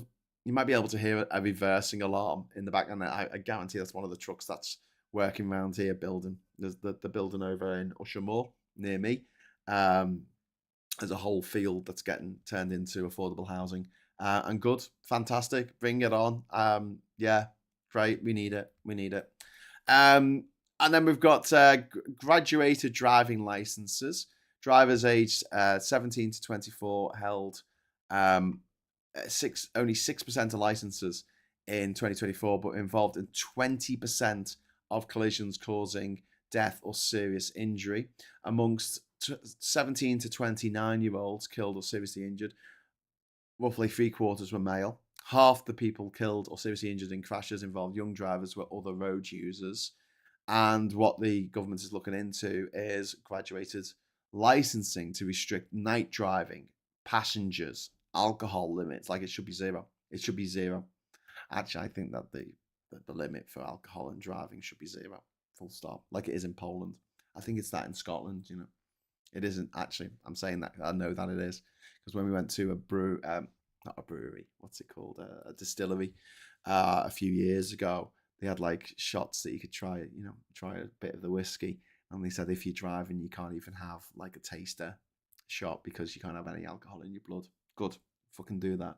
International schemes that have, graduated new young drivers in have substantially reduced casualty rates in countries where they've been brought out. And I absolutely 100% agree with this. 100%. Along with giving old people bloody psych tests every year if they want to keep their license. I actually think that you should have to retake your driving test, and I'm happy to do it myself, because I think about it now. Right, I passed my driving test 30 years ago. I can't remember the stuff that I've been driving on the roads, managed to avoid all the other cars so far, but only had one speeding ticket. I don't think I'll ever get over that. For doing 49 on a motorway at 2 a.m. God, it's burning rubber. But yes, it's kind of crazy. Yeah. Christy says, Graham readings the story, only 40% of the money set aside for housing will be spent on social housing. The other 60% is being spent on so-called affordable housing by developers. I understand that. I'm saying that getting stuff built is the priority at the moment, because the Tories didn't build anything, because they don't know how to build anything. They just knew how to destroy things that already existed.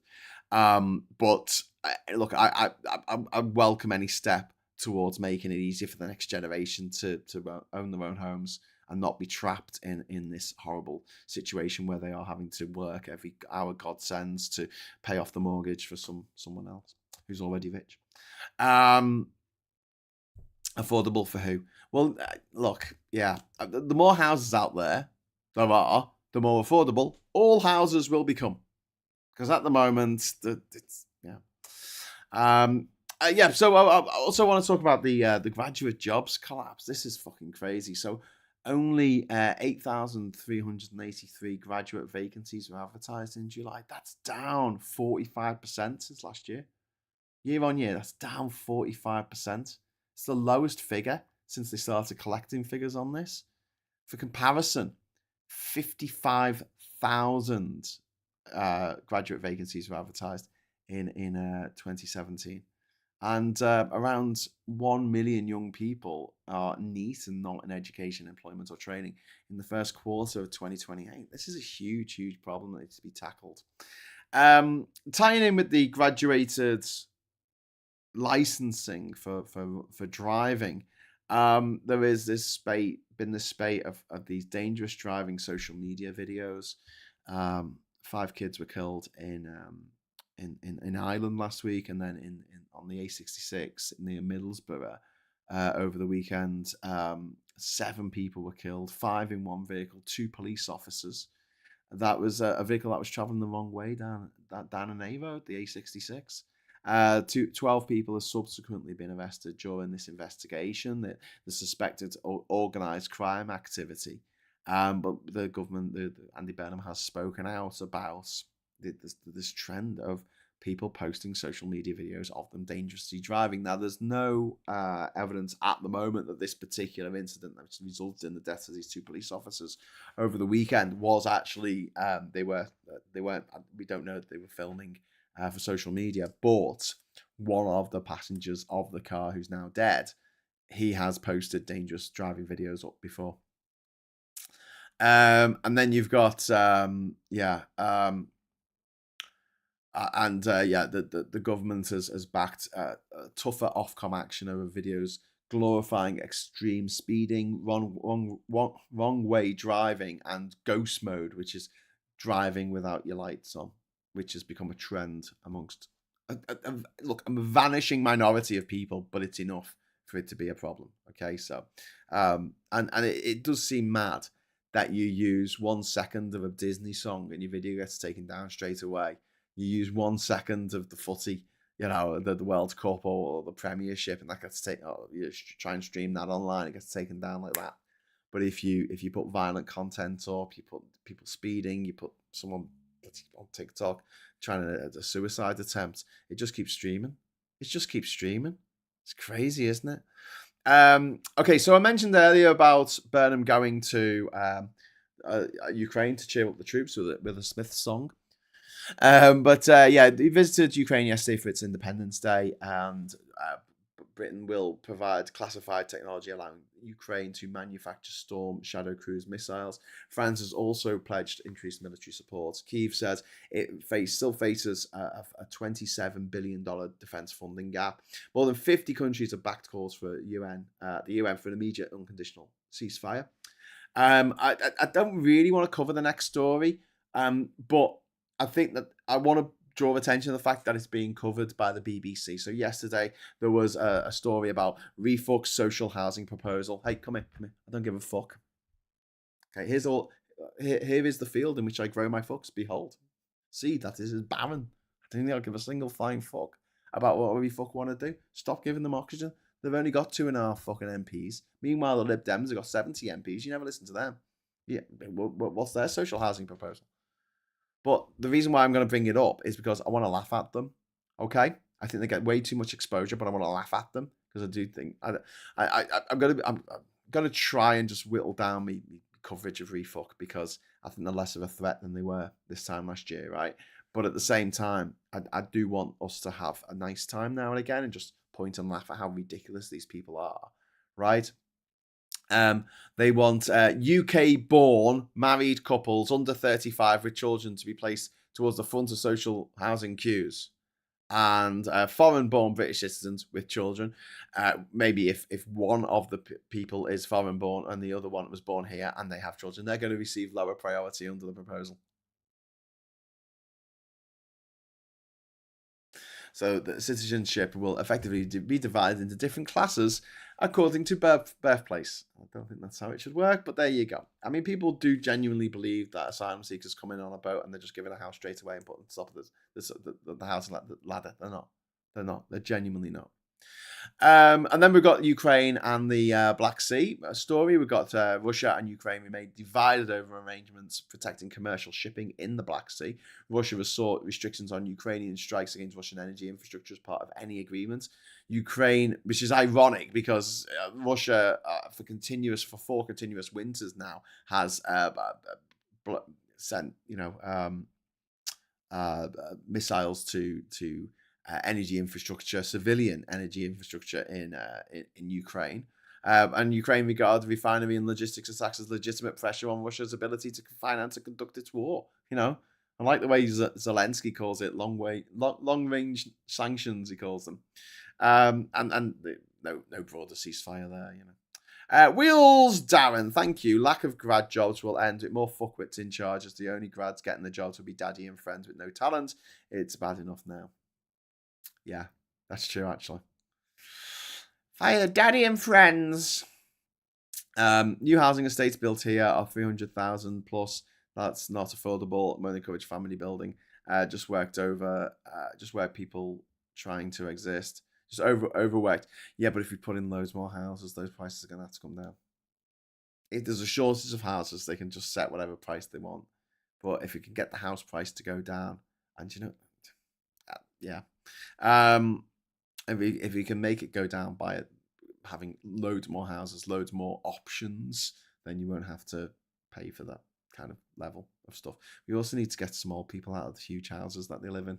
That's a bit horrible way of putting it, but sorry, but if there are families, there are young families who've got nowhere to live. We've got tens of thousands, hundreds of thousands of families that are technically homeless, living in B&Bs and stuff. And we've got to address that. We've got to address that fact. And one of the things that stops older people from downsizing to a more manageable home, a bungalow or something, is stamp duty, which is a ridiculous tax.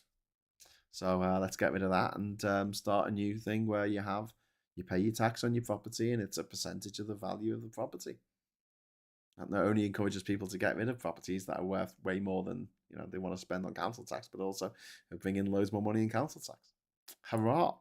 It's time to give white people getting 5-star asylum hotels, while persons of colour will get 2 stars and then blamed for having the 4-star treatments. Nigel and Co allegedly.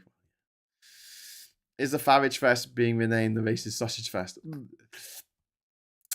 Anyway, significant fires in Kalimantan province in Indonesia, which is one of the bits of Borneo Island. That big fuck off island, Borneo.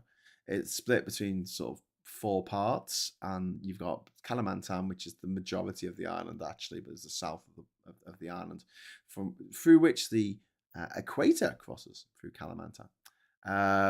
And then you've got Sabah and Sarawak, which are parts of Malaysia. So you've got Peninsular Malaysia, and then you've got Borneo, Malaysia. Or Bornean Malaysia. And then, or Malaysian Borneo. And then you've got Brunei, which is an independent state on its own, ruled over by the Sultan of Brunei. So wildfires. Malaysia's been affected. Singapore has been monitoring air quality. And peatland fires can continue underground and produce huge quantities of smoke.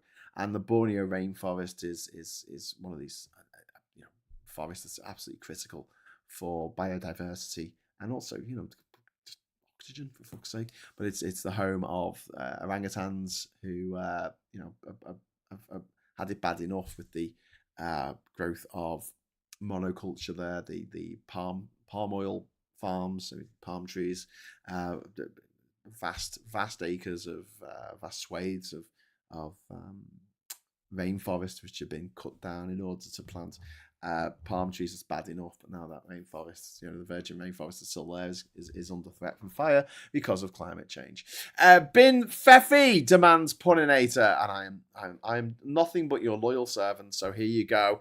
You asked for Bin Feffy. Let's do it. 3, 2, 1. Bin Feffy. The Bin Feffy man. Bin Feffy. I like to jiggle him around. It reminds me a little bit of. It reminds me a little bit of Rather Good when I jiggle him around. I like jiggling it around. What the fuck? Daily Telegraph moaning about paddle boarders. What? Anyway, so not great news from Indonesia. Colombia is the country, Colombia, not the state. Not the state, not the district. There's a state, Colombia, isn't it? Colombia's immigration crackdown. Colombia new administration is moving towards much tougher enforcement against undocumented migrants. Watch for the scale of removals and the implications for Venezuelans who make up a huge part of Colombia's migrant population. So does Panama, actually. And Venezuela, I mean, about a third of the country left under Chavez and Maduro because things went shit under these populist dickhead leaders. I was a bit surprised that Trump went after Maduro. They're very similar, they're just in it to make a lot of money. And everyone's an enemy, and it's all a zero-sum game. Australian, maybe that's what happens when one zero-sum motherfucker meets another zero-sum motherfucker. Meanwhile, scientists have estimated only around 12,000 Australian sea lions remain. There is a highly pathogenic avian influenza which is spreading, and it presents a serious new threat because marine mammals elsewhere have suffered mass mortality when exposed, and Australian sea lions are already under pressure from historical hunting, fishing interactions, and habitat changes, global warming, and also getting caught in fisher folks' nets. And then finally, there's from my hand, finally, like having a finally, around 1,800 volunteers have helped to move Hirosaki Castle in Japan. The structure weighs about 400 tons, and traditional hikaya methods using rollers, supports, and coordinated pulling rather than dismantling the building. And this is exactly the kind of engineering project that proves cooperation works better than 1,800 people all demanding that they have to win. See how I brought it all together at the end of the show there? Did you like that? They moved. Howl's moving castle. They moved the castle. They moved the castle. 1,008. It didn't need any magic. Or a scarecrow. Who turned out to be a person. Okay, so I hear breathing oxygen is an Antifa activity too. Very popular one at that. Yes, indeed. Listen, I'm going to wrap up the show very soon. It's coming up to 12 o'clock, but I want to get the papers done before I leave you. So I'm gonna do super chat goal again. Oh damn, I just fucked that up. I was supposed to do one. I was gonna say if you get one more super chat, I'll do another Bin Feffy or Confeffy or Boba Fetty or whatever you want. But I've set it to 5. But look, if I get one more, I'll do the animation. Right? Don't worry about getting all 5. But yeah, if we get 5, then we'll go mad. We'll go crazy. Okay, so we'll go over to the papers here. We've got the Times first of all saying cleavage is back. Okay, cool. And then we've got radical plans for Thames Water to put ice over price tag.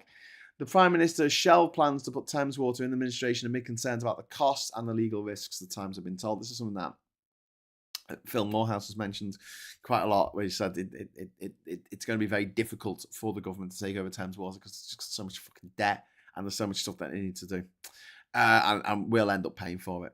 Of course we will. Because we always end up paying for it, don't we? So yeah, and my oh dear. Oh no, it's okay. I was going to say my chat has stopped refreshing, but it just did. It's okay. We've got a picture there of Andy Burnham cheering everyone up with a bit of the Smiths. Realistic Burnham hints at tax increases in budget. PM says he won't take risks with people's livelihoods, but warns of challenging times. Andy Burnham has refused to rule out tax rises in the autumn budget, saying he won't be unrealistic about the state of the public finances, which is fair enough. Britons want Prince Harry to make up and cough up. I don't care. I don't care. I really don't care. They did a poll. Oh hey! Bin Feffy just happened. That was just automatic. I didn't mean that to happen. Sorry if that woke you up. Morning lost. Well, it's not morning. It's not going to be morning much longer. Although that clock's a bit slow, isn't it? Why I take my dog to cafes? What a strange question. Britons want Prince Harry to make up and cough. Britons don't care about Prince Harry and Meghan. Apparently, 25% of the people who were polled cared about it, and 75% didn't. But you know, it's all over the newspapers that they're coming back, and they're going to. Anyway, and then we've got okay, the data here. Got after paddleboarders. Why paddleboarders are ruining our rivers? What? UK handed secrets to foil Putin's saboteurs. Ukraine shares its gold mine of battlefield intelligence that will train military AI. And then we've got Giovanni Penny saying the BBC left me feeling suicidal, which is a terrible story. Performer British Strictly Come Dancing. He's talking about the treatment in the wake of the Amanda Abington scandal. Well, you know, if you don't want to feel bad, I mean, I guess don't be a twat. Apparently, he was a horrible twat. That's what I heard. Maybe he's not a horrible twat, but it sounded like to me. Anyway, Mandelson targeted by hoax White House texts. TikTok promoted thrilling police chase videos to young people. TikTok promotes fucking scumbags in TikTok. Women to be sent at home smear tests.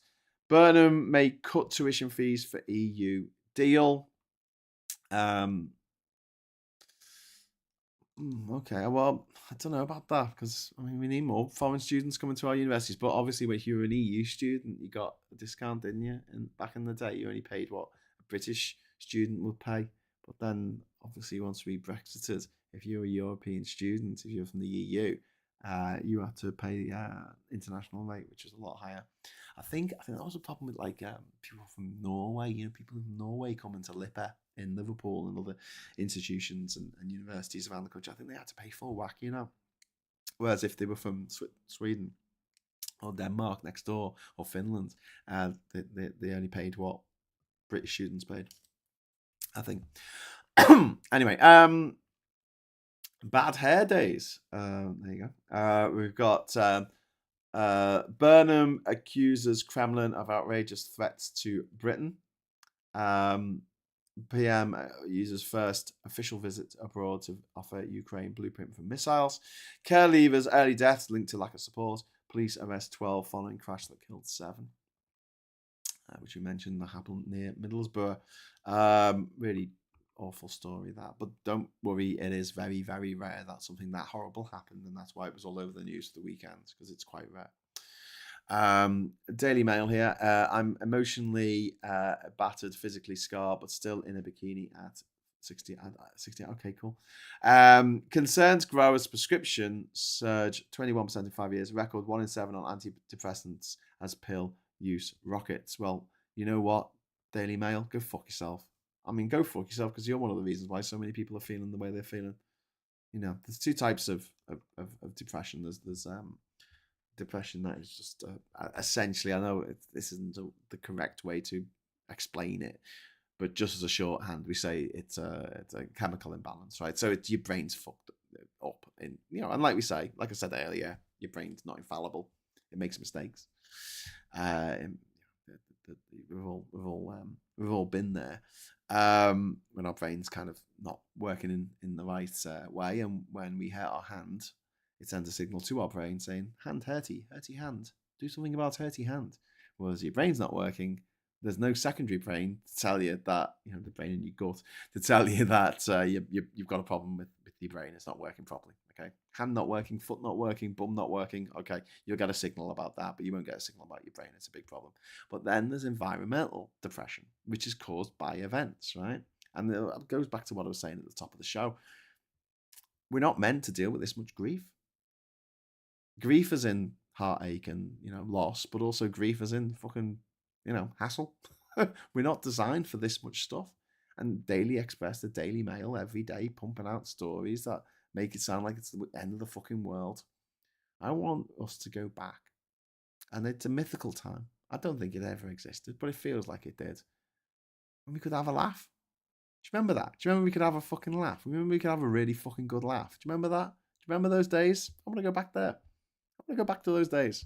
It wasn't so fucking serious and fucking shoeglazing. Fucking, it's going to be the end of the world, you know? I want some bright colours. I want things to cheer up. And it's not good enough to just look at someone who looks a bit, glum and say, yeah, smile, Yeah, well, what do people say? They say give us a smile, don't they? Or it might never happen or whatever. That's not what we need to do. We need to be addressing the very fundamentals of how we live our lives each day. And yeah, we're humans. We're all, no matter what our neurospiciness is about. We're all overwhelmed. We're all absolutely overwhelmed, and we shouldn't be. It's 2026. We should be having fun. We should all be having fun. There's enough money. There's enough oil. There's enough wind.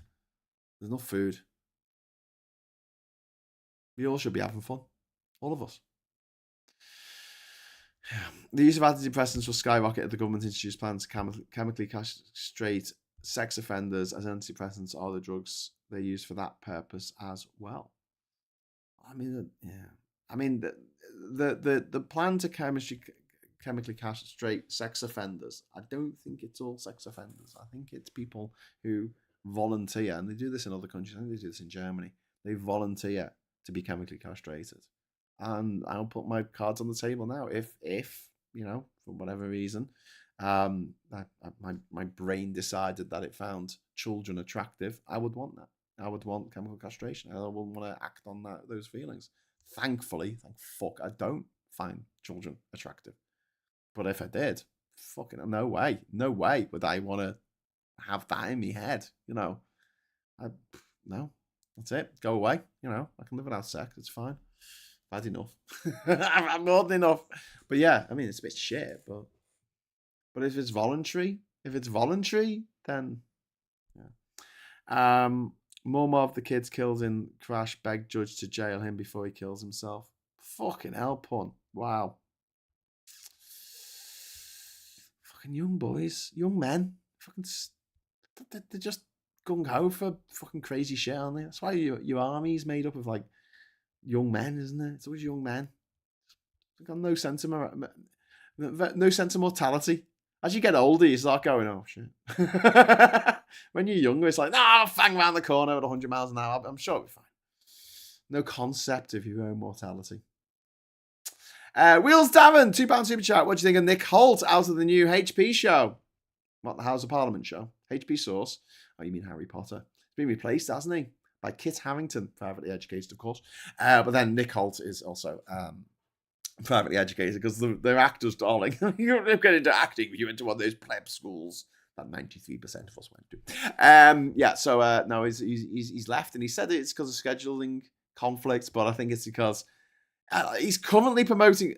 Nicholas Holt is currently promoting a film in which I think he appears with two trans women, and both of them have probably gone to him, what the fuck are you doing? Don't give that fucking horrible bog troll any more fucking money or anything. So he said no, but I wish he'd come out and said, I'm turning this down because J.K. Rowling's a disgusting bigot.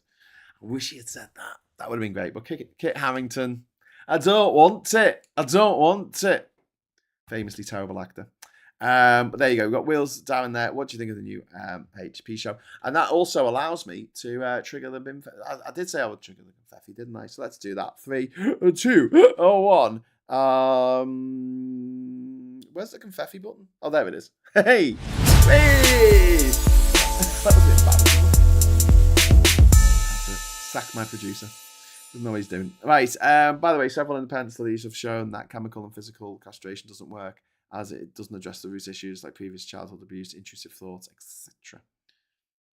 But does it stop people acting on the intrusive thoughts? Because everyone gets intrusive thoughts. But yeah, it's bunching. Yeah.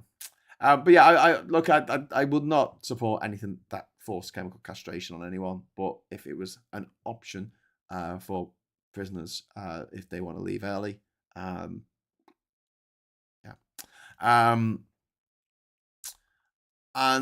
so back over to the papers. Sorry, quickly. Remove sick danger driving footage now. And then Meghan Markle there looking gorgeous.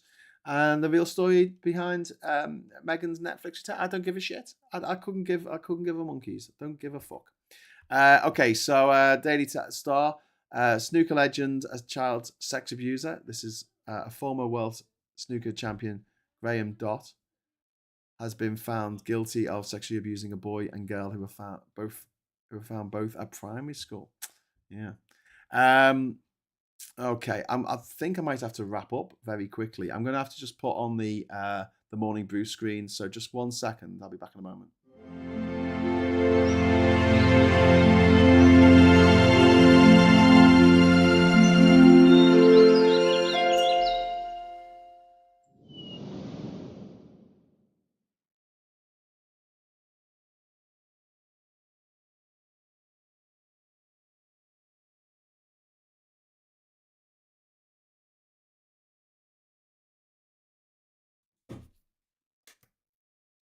Hello. Oh, where's my hat? Hey. Hey. See why I wear a hat now. Sorry about that. I had to go and sort something out. All right. Okay. Where were you? We're on the papers. We're on there. Former world champion, snooker champion, has been found guilty of sexually abusing a boy and girl who were both at primary school. Oh, God, that's so horrible. It's so disgusting. Hope he goes to jail forever. 12 arrests in police death crash probe. And then maternity crisis. Mums taught to give birthing cards after the shock decision to shut busy hospital unit. How did it get to this? Because the Tories don't know how to create anything. They know how to destroy stuff. And they were gung-ho for destroying the NHS for the same reason that they destroyed British Railways. So everyone can say, oh, these railways are a bit shit. I don't mind if they privatise them. Council house boost. Rayner reveals plans for 70,000 homes to tackle crisis. Housing Secretary says government will create a boom in social and council housing to cut number of families in temporary accommodation. 10 billion handed to councils and housing associations to build 70,000 new homes across England. 60% of them must be social housing. So not just affordable, but social housing. And Rayner plans to build on Greenbelt. She reclassifies as Greybelt, which I think is fair enough because we've gone on about the Greenbelt being used by, evil people to make sure that there are not enough houses so they can make more money. That's all they care about. Money, money, money, money, money. Next up, we've got the Metro paper. The unusual, please. Joe pulls his art into a pub. And PM's plea over reprehensible carvids. Time to halt the hell rides. Remove footage. TikTok and co ordered 12 arrests linked to tragedy that killed police. It's sad that it's cost so many lives before these social media platforms are told to sort the shit out. I just want to go back to what Joe Lycett there saying. The unusual, please. That's something that does that happen anymore? Does someone have a pub where they go in each week and they go to the bar and they say to the person behind the bar, the usual? I mean, that used to be the norm, didn't it? Now it's the exception. That's mad, isn't it? How signs have changed. Because you can't afford it. Buy a couple of pints and it costs you an arm and a leg, literally. What does help manage intrusive thoughts is proper psychological treatment with trained psychologist, not a probation officer. Yeah, that would help as well. Breaking news from Puninator. Refuck Limited bans bins from conference to protect their precious snowflake leader from PTSD after summer spent avoiding a proper debate in by-election. Yeah, cool. Trump posts, the United States is giving serious considerations to changing the name of Lake Ontario to Lake America.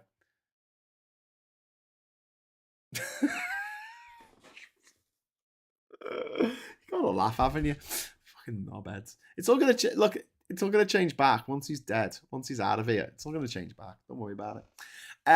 Is the Swiss-made success model story built to last? Iran and its friends face an economic D-Day.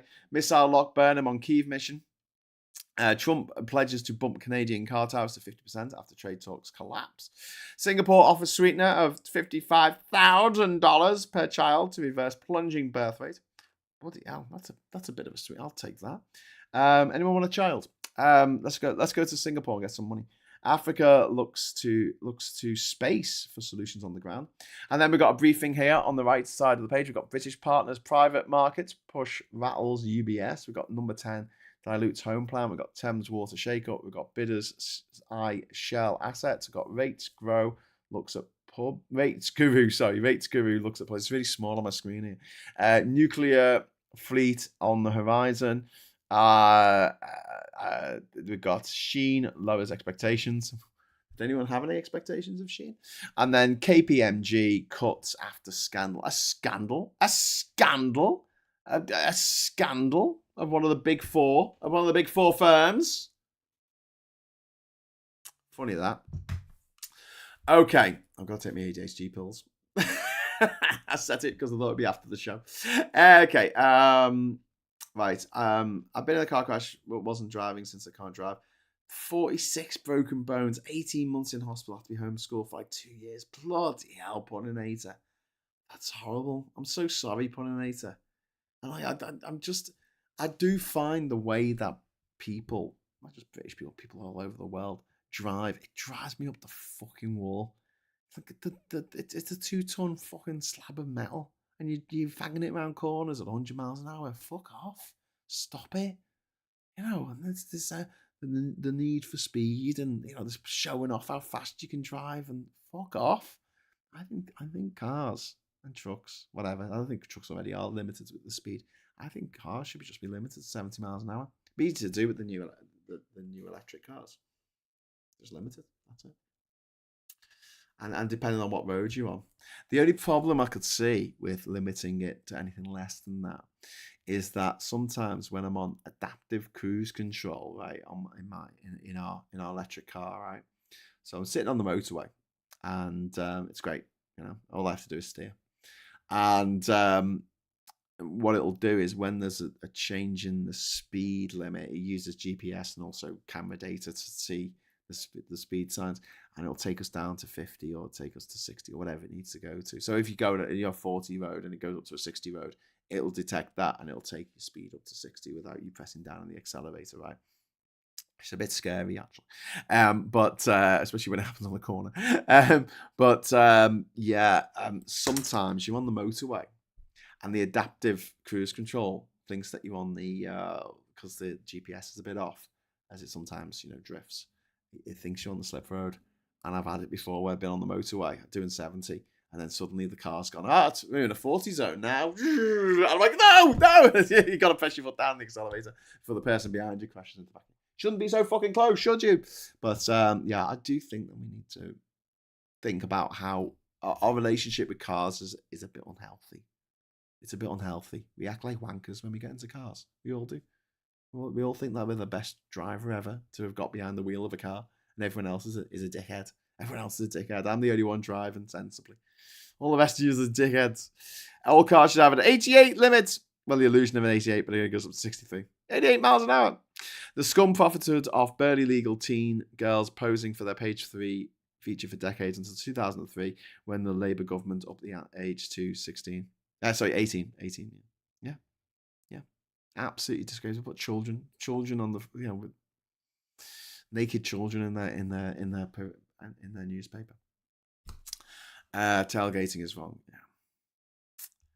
Yeah. I think there needs to be some more serious punishment as well for people who continuously drive like fucking twats. Normally they say, "Oh, well, I need me car to do my job." Well, you shouldn't have driven like a fucking twat on 12 different occasions then. Dickhead. Anyway, right. I am going to go now. Sorry. And apologies again for being all over the shop this month. But hopefully normal service will be resumed sometime in September. Probably the second week in September, but yeah. I just want to say thanks for sticking with us. There's going to be more disruption later this week. I'm out and about.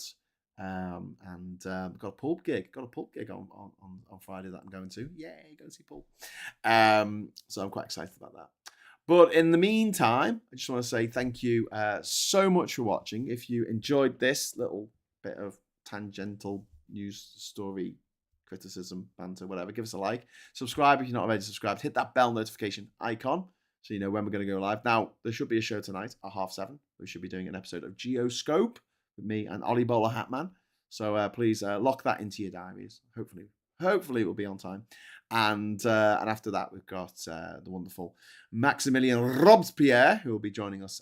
He'll be on his own channel at 8:30. And as always, we'll shunt everyone over there using the wonderful redirect service.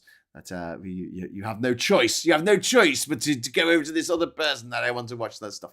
Yeah, please join us for that tonight. I'll be back tomorrow morning. I'm going to aim for 9:30, but can't guarantee it. See you tomorrow morning for the next morning brew. And until then, I just want to say thank you so much for watching. Thanks for sticking with the channel. Thanks for sticking with this and sticking with each other. Thanks for being so nice. Just thanks for being nice people. Like I talk about traveling and how it reaffirmed my faith in humanity. Every morning I sit down here and there's a bunch of wonderful people in the chat just being lovely, and this reaffirms my faith in humanity every morning. It really does. So thank you, and until we meet again, I'll say hello, good evening, welcome, and goodbye.